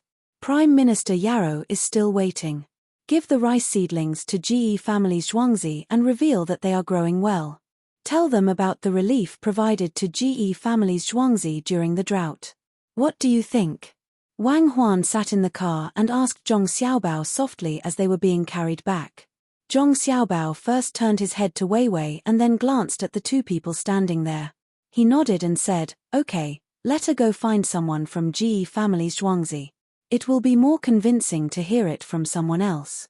The children on Zhuangzi didn't know what the 2 were talking about. They were all grinning as they carried the car. To them, being able to do something for their master was the happiest thing. The little young master had mentioned the whistle before, but he had never used it. Today, he finally used it. Under the protection of the children, Zhong Xiaobao and Wang Huan returned to the courtyard. When the car was put down, the children ran away noisily before they could even thank them. This made the 2 feel a special feeling that they couldn't get rid of. For the first time, I realized that these children are better than my bodyguards. They make me feel safer. Zhong Xiaobao said with a smile. I think so too. They have a kind of kinship. They don't have bodyguards. Let's arrange things. Today at noon, we will sleep next to the swimming pool. It is cooler there. Wang Huan agreed, even though she knew that these children couldn't compare to Zhong Xiaobao's bodyguards in terms of professionalism. As the 2 talked, they arrived at the swimming pool. At this moment, the sand was already being filled. The fine sand was sifted out and pushed into the pit. After that, it could be filled with water. Zhong Xiaobao asked someone to call Ergo, who was in charge of organizing the market. After giving some instructions, he lay there and began to take an afternoon nap. Ergo left after a few words of assurance. Should we go back and take a look at the person at the top? A man and a woman, who were standing not too far away from the restaurant, were stunned for half an hour. No one knew what they were thinking about. Only when someone ran past them quickly did the man open his mouth to ask. The woman glanced at Zhong Ergu, who was walking away, and gave up on stopping him for questioning. She couldn't understand what had happened to the Zhong family and the Wang family in Zhuangzi. It was as if all of them had contracted some sort of illness. It was not until the figure of the person running away was out of sight that he said, "There's no need for that. We don't have to worry about this. Ask the people from the GE family in Zhuangzi." I don't believe that the people from the GE family in Zhuangzi would hide. The 3 Zhuangzi are so far away, they should know something. After speaking, the woman strode towards the GE family in Zhuangzi. The man looked at the vague figure on the roof of the restaurant and turned to leave as well. The 2 crossed the small bridge and saw a person squatting by the side of the field. His eyes were fixed on the seedlings in the field, motionless. Even if they deliberately made their footsteps louder, that person only turned his head to glance at them before turning back again. Seeing this scene, the 2 felt their hearts tremble. They wondered if the people from the GE family in Zhuangzi were also like that person over there. "Brother, it seems that your family is doing well this year. At the beginning of autumn, you will have a lot of grain, right?" At this time, the man walked forward and squatted there as well. He looked in front of him and asked casually, "What do you mean by doing well?" "There is a drought this year. The entire Sanshui County will not have half of the usual grain harvest. It will be rent-free and transfer-free."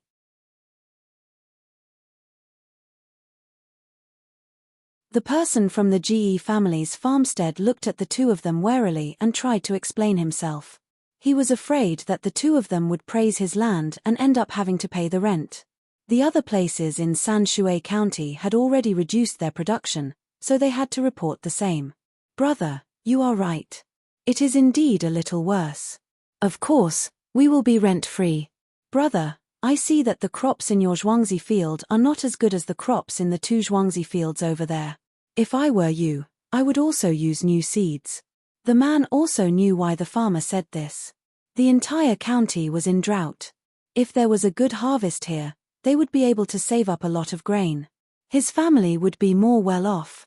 He followed along and asked about the rice on both sides. He even sighed and shook his head. The people from the GE family's farmstead were finally a little happier.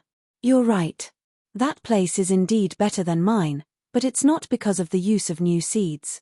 Look at my field, that tree, and the few trees in front of it. Don't you think it's not much worse than that place? The man and woman looked in the direction that the farmer was pointing. Sure enough, there were some seedlings that were better than the others in the field. They looked carefully and found that there were many seedlings that were the same. Compared to Zhongwang and Zhuangzi, they were a little worse, but they were not bad. It is good. It is about the same. Is there another way? Why do the same seeds produce different crops? The man asked again. The farmer sat down and put his hands on his lap. He looked across the small bridge and said, there is a way, that is, to buy the seedlings from the Zhong family's farmstead and plant them. Look at these seedlings. When a gust of wind blew, the seedlings that grew in that area were all uprooted. During that time, our people in Zhuangzi wanted to die. They cried and helped the seedlings.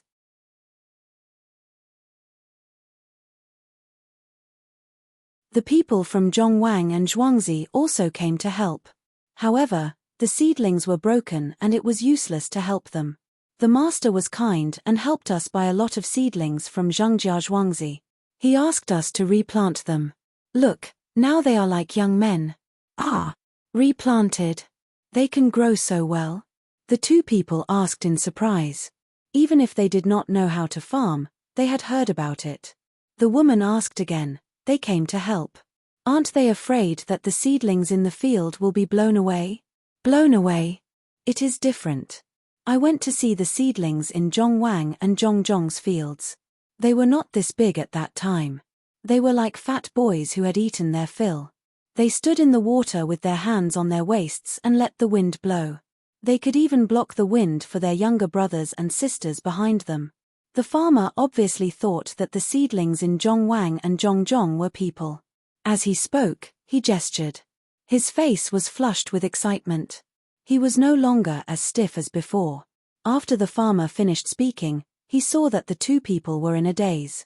He continued, you don't know, but the seedlings in my fields are the same as the ones in their fields. I don't know how they got the seedlings. Next year, we will change from them. Oh, so their temples in Zhuangzi grow well. Good, we must plant them next year. I am afraid that there will be a drought next year and the harvest will not be much. It is a pity that such good seedlings will be lost. The man sighed regretfully. Don't be afraid. What is a drought? With Zhangjia Zhuangzi, there is no need to be afraid of drought. How would you know how good the Zhuangzi of Zhongzhong and Wang Zhuangzi are? This year's spring plowing is coming, but there is not a single drop of rain. Everyone is anxious. But when it comes to spring plowing, they let us carry the precious water. In the end, they could not carry it anymore. There was a lot of land. They used bamboo tubes and put them here. They left a hole there to pour the water. In just one day, they filled up most of the land here. There were so many bamboo tubes. They were all paid for by them. They are good people. After that, they exchanged for the seedlings here. As long as the farmer talked about the Zhuangzi of Zhongzhong and Wang Zhuangzi, he seemed to be more excited. He stood up from the ground, stamped his feet and clapped his hands, wanting to express his gratitude. Then where did they get the water? The man asked. Where did they get it? Of course, they saved it in advance. 6 big ponds have been filled with water long ago, and 7 wells. Oh, now there are 10 wells. My GE family has also dug 3 wells in Zhuangzi. Their ponds are used to raise fish, plant lotus flowers, and release ducks and geese. I heard that they sent the ducks and geese to another place a few days ago. It is said that there are many locusts there. Such good people, No matter how far they are, they will help. The man and woman looked at each other. The woman said, "They are good people. They are not bad. I just went to see. They even built a school for the children in Zhuangzi. Unfortunately, the farmers do not have much money to begin with. If they have to hand in some things to study, their lives will be even harder." Hand in things? What things? You said that they ask the farmers in Zhuangzi for things to give to the teachers? That was impossible. The main family was the one paying for everything. Even the food that the children ate in school was paid for by the main family. That was not a big deal. Every time there was a festival, the main family would send something to the villager. They would send clothes, food, and clothes. They would even help raise the poultry together.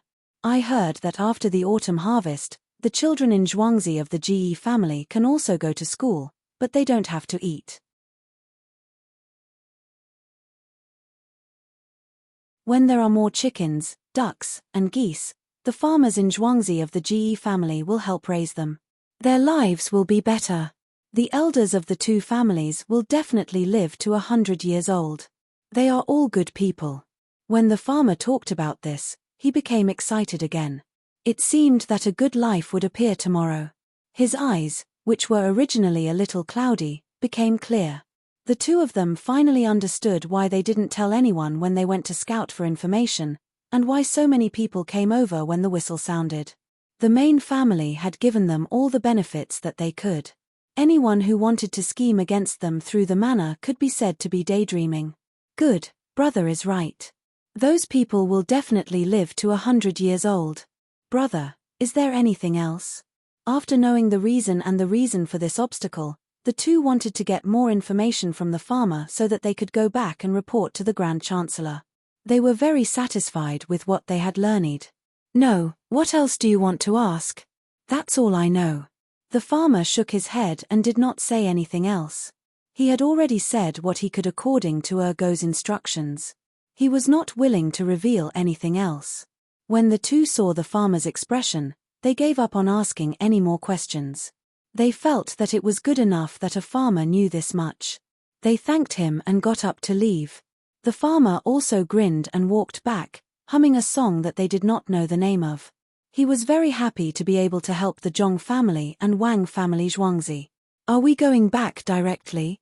The man asked the woman next to him as he watched the farmer walk away. We won't go back first. We'll go to that restaurant and see if anything happened. We'll report to the Grand Chancellor together. The woman was a little worried that there would be a conflict. If that happened, it would be difficult to deal with the Grand Chancellor. After all, Zhangjia Zhuangzi had done a great service.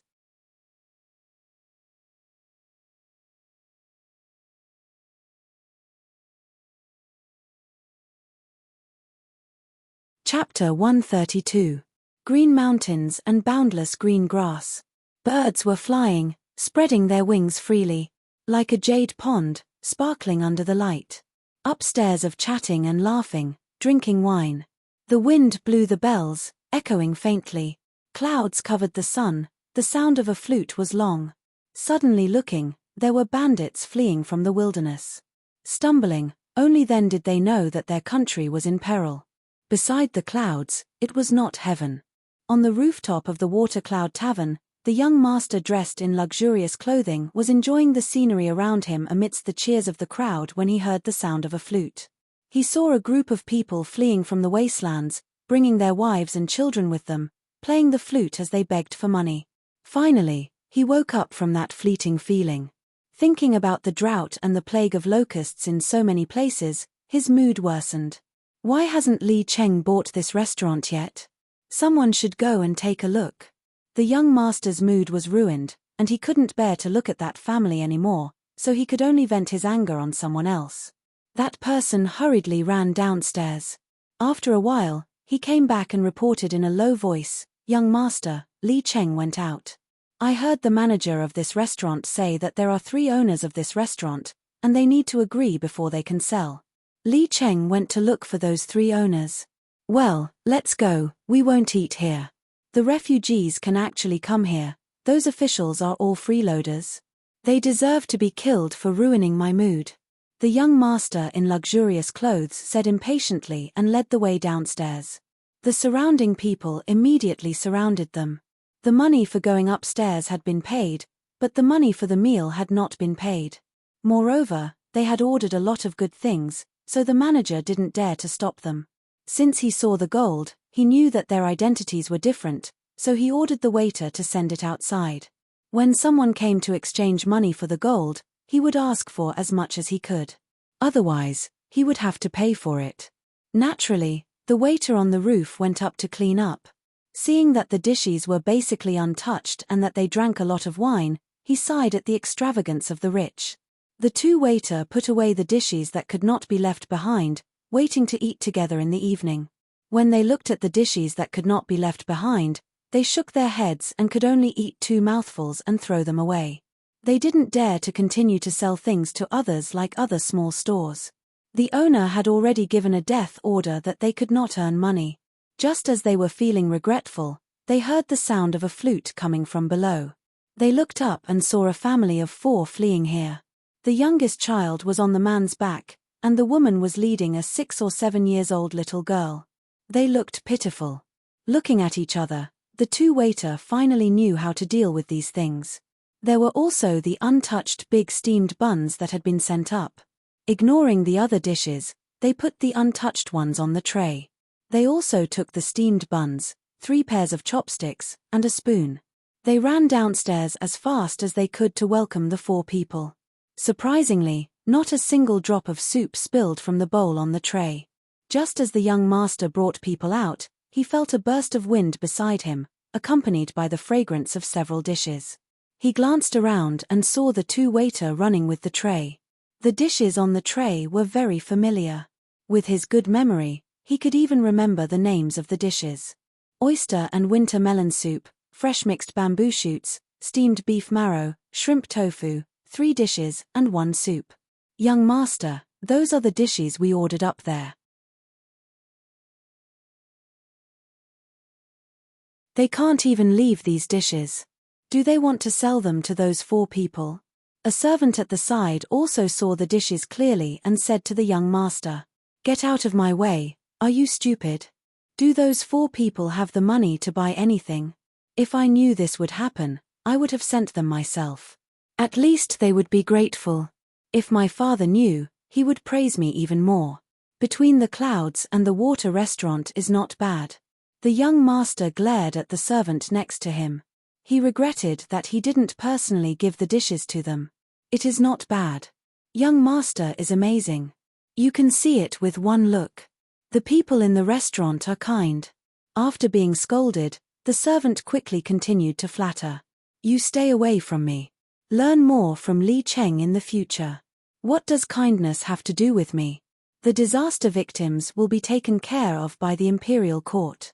What I mean is that the restaurant didn't sell the untouched dishes to others. Otherwise, why would they give them to the refugees? You must buy them. The young master glared at the servant again. The servant said the wrong thing twice in a row. Finally, he didn't dare to comment anymore. He said to the young master, "Young master, then let's go back. You like the pond here. Let's dig one that is bigger than theirs. Wait, let's take a look first. When we go back, we can tell my father what happened here. Otherwise, if I don't know anything, I will be scolded. If I am scolded, you will be beaten." Yes, young master is right. Let's take a look. If we don't get beaten, then let's take a look here. When the servant heard that he would be beaten, he trembled and continued to agree. This time, the young master didn't pay any attention to him at all. He walked straight ahead. By the time he got close, the family of 4 had already understood the intentions of the 2 workers. The food was for them to eat.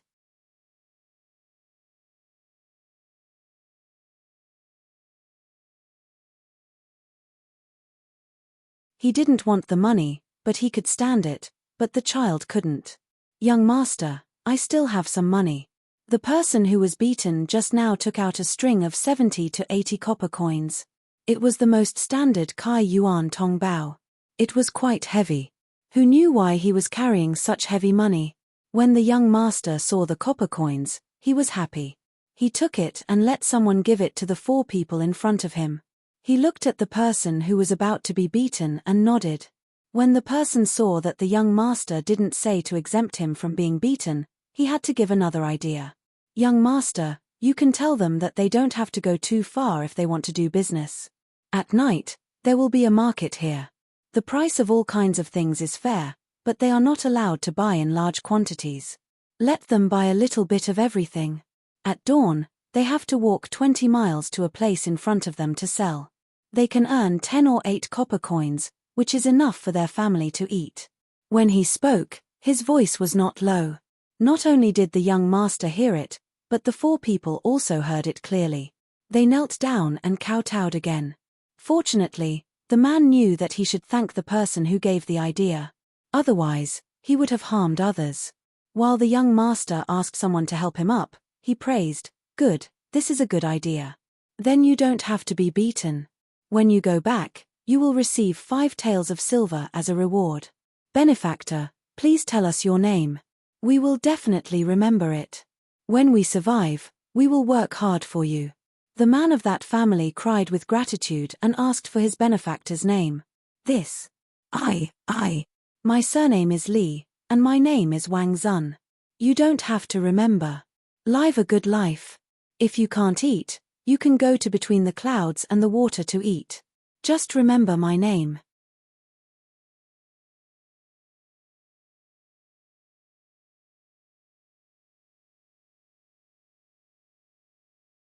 Chapter 133.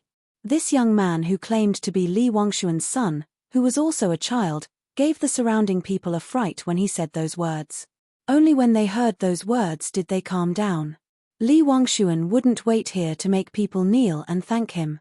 The people around him didn't dare to persuade him. One of them was almost beaten up, so no one dared to say anything. Just as Li Wangshuan was about to leave, 2 waiters from the restaurant ran over. One was carrying a bowl of white fungus bird's nest soup, while the other was carrying half a basket of steamed buns. The white fungus was also grown by pomegranate. It was similar to the fungus, but there were some slight changes in the details. Pomegranate was a professional and managed to grow it. Now she wanted to grow pine mushrooms. Zhong Xiaobao and Wang Huan tried to persuade her, but Pomegranate insisted. Seeing how persistent she was, Zhong Xiaobao and Wang Huan let her do it. If she could grow pine mushrooms and pomegranates, Zhong Xiaobao would dare to ask her to get reticulated mushrooms.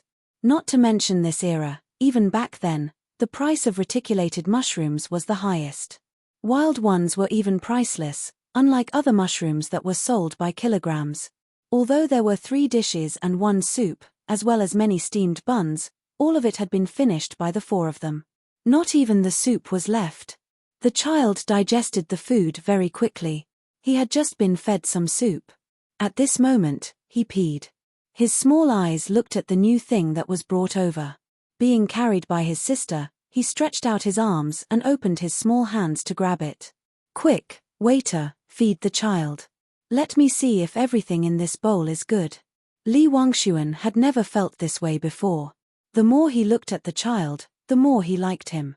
He asked the waiter to bring the soup over, but he was afraid that the waiter would cheat him. He went closer to take a look and found that everything was good. Only then did he feel relieved. The older sister hugged her younger brother, wiping her tears as she thanked Li Wangshuan. She could imagine how much the soup was worth just by hearing its name. Not to mention the fact that they could eat it when they were escaping from the wilderness. Even in the past, they didn't even dare to think about it. A bowl of soup could be exchanged for several years of her family's rations. In addition to the white fungus and bird's nest, there were also soft lotus seeds and rock sugar in the soup. It was sweet and fragrant. Children instinctively pursued sugar and couldn't stop eating once they took a bite. This had nothing to do with whether it was sweet or not. The main thing was that sweetness represented sugar. Sugar was exactly what the human body needed. It was a kind of genetic inheritance. The more immature a child was, the more they wanted to eat sugar.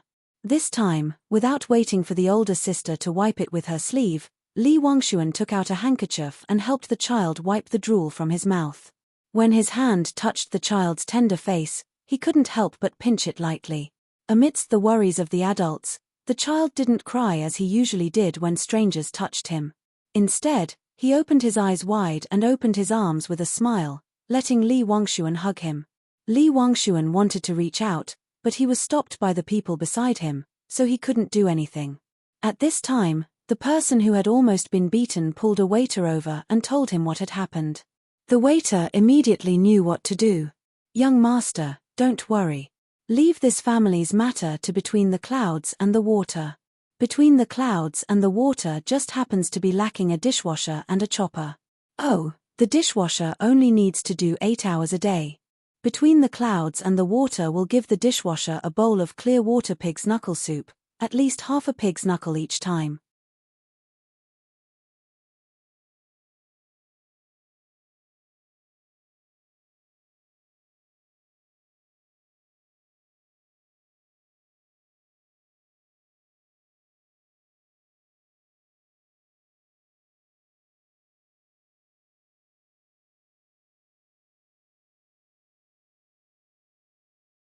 Chapter 134. Anyone below the age of 13 and above the age of 6 can participate. This competition is divided into 4 rounds. The first round is a competition of a new item called the Rubik's Cube. The winner will receive 5 century eggs and a champion's medal, which is made with 1 tael of silver. The century eggs are a secret food made by the Zhong family's Zhuangzi. The second round is about historical facts. The winner will get a gold medal and 50 century eggs. The third round is about intelligence. The winner will get a silver medal and 10 century eggs. The fourth round is about calligraphy. The winner will get a gold medal and 50 century eggs. If the winner is also the winner of the 4-part competition, he will get an extra trophy with gold in it. The child's voice came from afar. Everyone heard it. The others didn't react, but the eyes of the little girl who was taking care of her brother and Li Wangshuan lit up. The little girl's thoughts were simple. If she could participate and win, she could get a lot of things. She didn't know much about century eggs, but she knew that since they were made with a secret recipe, they must be expensive. After selling them, she could make a beautiful dress for her mother and buy some good things for her brother to drink. She could also buy a beautiful hairpin to wear. Her brother's diaper was gone. It was ruined from washing. She could get some good cloth to change it so that her brother wouldn't feel uncomfortable. She could also give her brother some money so that he wouldn't be worse than the other kids. Li Wangshuan's thoughts were even simpler. After hearing the 4 rounds, he felt that he could get first place in 2 out of the 4 rounds. Which child in Zhuangzi would dare to compete with him in calligraphy and historical facts? This was what he had learned. Originally, he was about to leave, but at this moment, his interest was piqued. He glanced at the people beside him. Before the others could react, Li Cheng understood what the young master meant. He shouted at the child who was about to run over, "Hey, are you the only 3 people in Zhuangzi allowed to participate?" The child stopped and thought for a while. He said, "No, outsiders can also join, but they have to pay 1 tael of silver.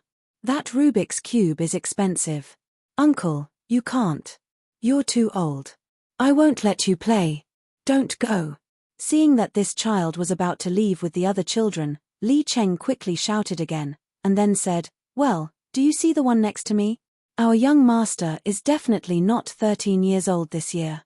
He is only 10 years old. Can he join? When can you get the Rubik's Cube?" The child stopped and turned around to look at Li Wangshuan. He nodded and said, "You should be less than 13 years old. Very well, take out 1 tael of silver. I'll say this first, 1 tael for each event. If you don't have the money, don't participate. If you don't get anything, I'll feel bad. Don't worry about the Rubik's Cube. No one has it now, but I can make some tomorrow. When the time comes, just come to between the clouds and the water to get it. Have you thought about it? You've decided on the money? I still need to talk to the Ge family and Zhuangzi. I have. Isn't it just 4 taels of silver? Take out all the money you have." Li Cheng was not an ordinary person since he was able to become Li Wangshuan's confidant. He knew that his young master wouldn't care about this little bit of money. He called the people around and took out all the silver and gold except for the copper. He gave all the copper to the family of 4 earlier.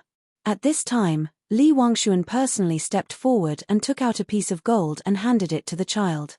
This young master wants to join, and so does this girl. Let's go together.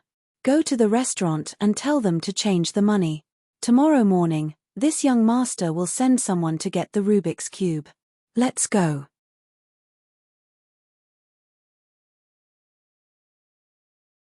The little child did not hold back and took the gold. He let the others go to the GE family manor first to report the news while he ran to the restaurant alone. Not long after, he came back with some good documents from the manager of the restaurant and some money. Li Cheng took the documents. Naturally, he didn't doubt the authenticity of the documents. Even if the 3 Zhuangzi didn't admit that the restaurant was opened by them, he would find a way to get it back.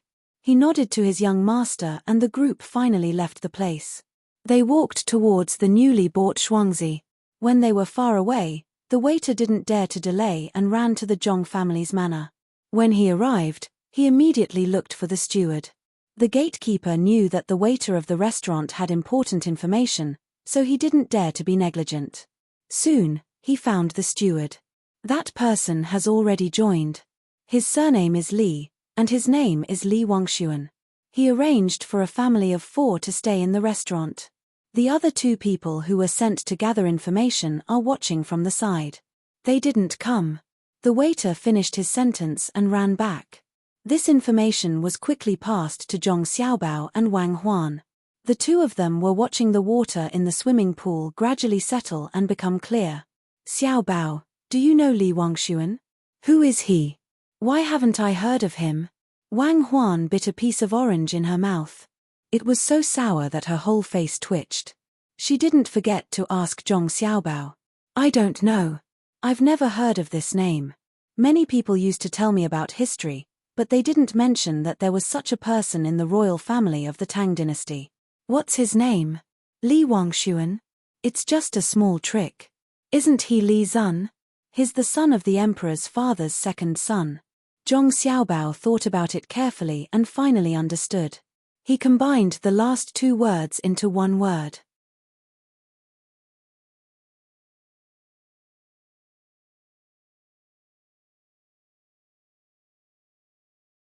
If they were really gone, who would listen to the broken string? He could not talk about finance, currency, Mo Fei's law, why Yarrow Yarrow exploded, nor could he talk about idealism and materialism. It was the saddest thing to not have a person who could understand him. Don't raise your hand. All right, you don't have to raise your hand to swear. I don't believe in this. Hurry up and find someone to make a Rubik's Cube. They'll be here tomorrow. If I had known this would happen, I would have studied military engineering. I would have made a sniper rifle with a range of 1,500 meters. I can kill whoever I want. Wang Huan saw Zhong Xiaobao actually raised his hand and looked like he was going to swear. She suddenly laughed. He said he was not going to lie, but he had already started. Well, okay, I'll arrange it. Just this method alone won't be enough to deal with that brat. We need to take out something else. Is Xiao Qiao so easy to cross? Zhong Xiaobao put down his hand and laughed. You're tuning in to the Dreamy Chapters YouTube channel. We're so grateful for your support and don't forget to subscribe to join us on this incredible journey through captivating stories. Your generosity through donations truly makes a world of difference, as it's the primary source of revenue that allows me to expand and enhance this channel for you. Thank you from the bottom of my heart for being a part of this adventure.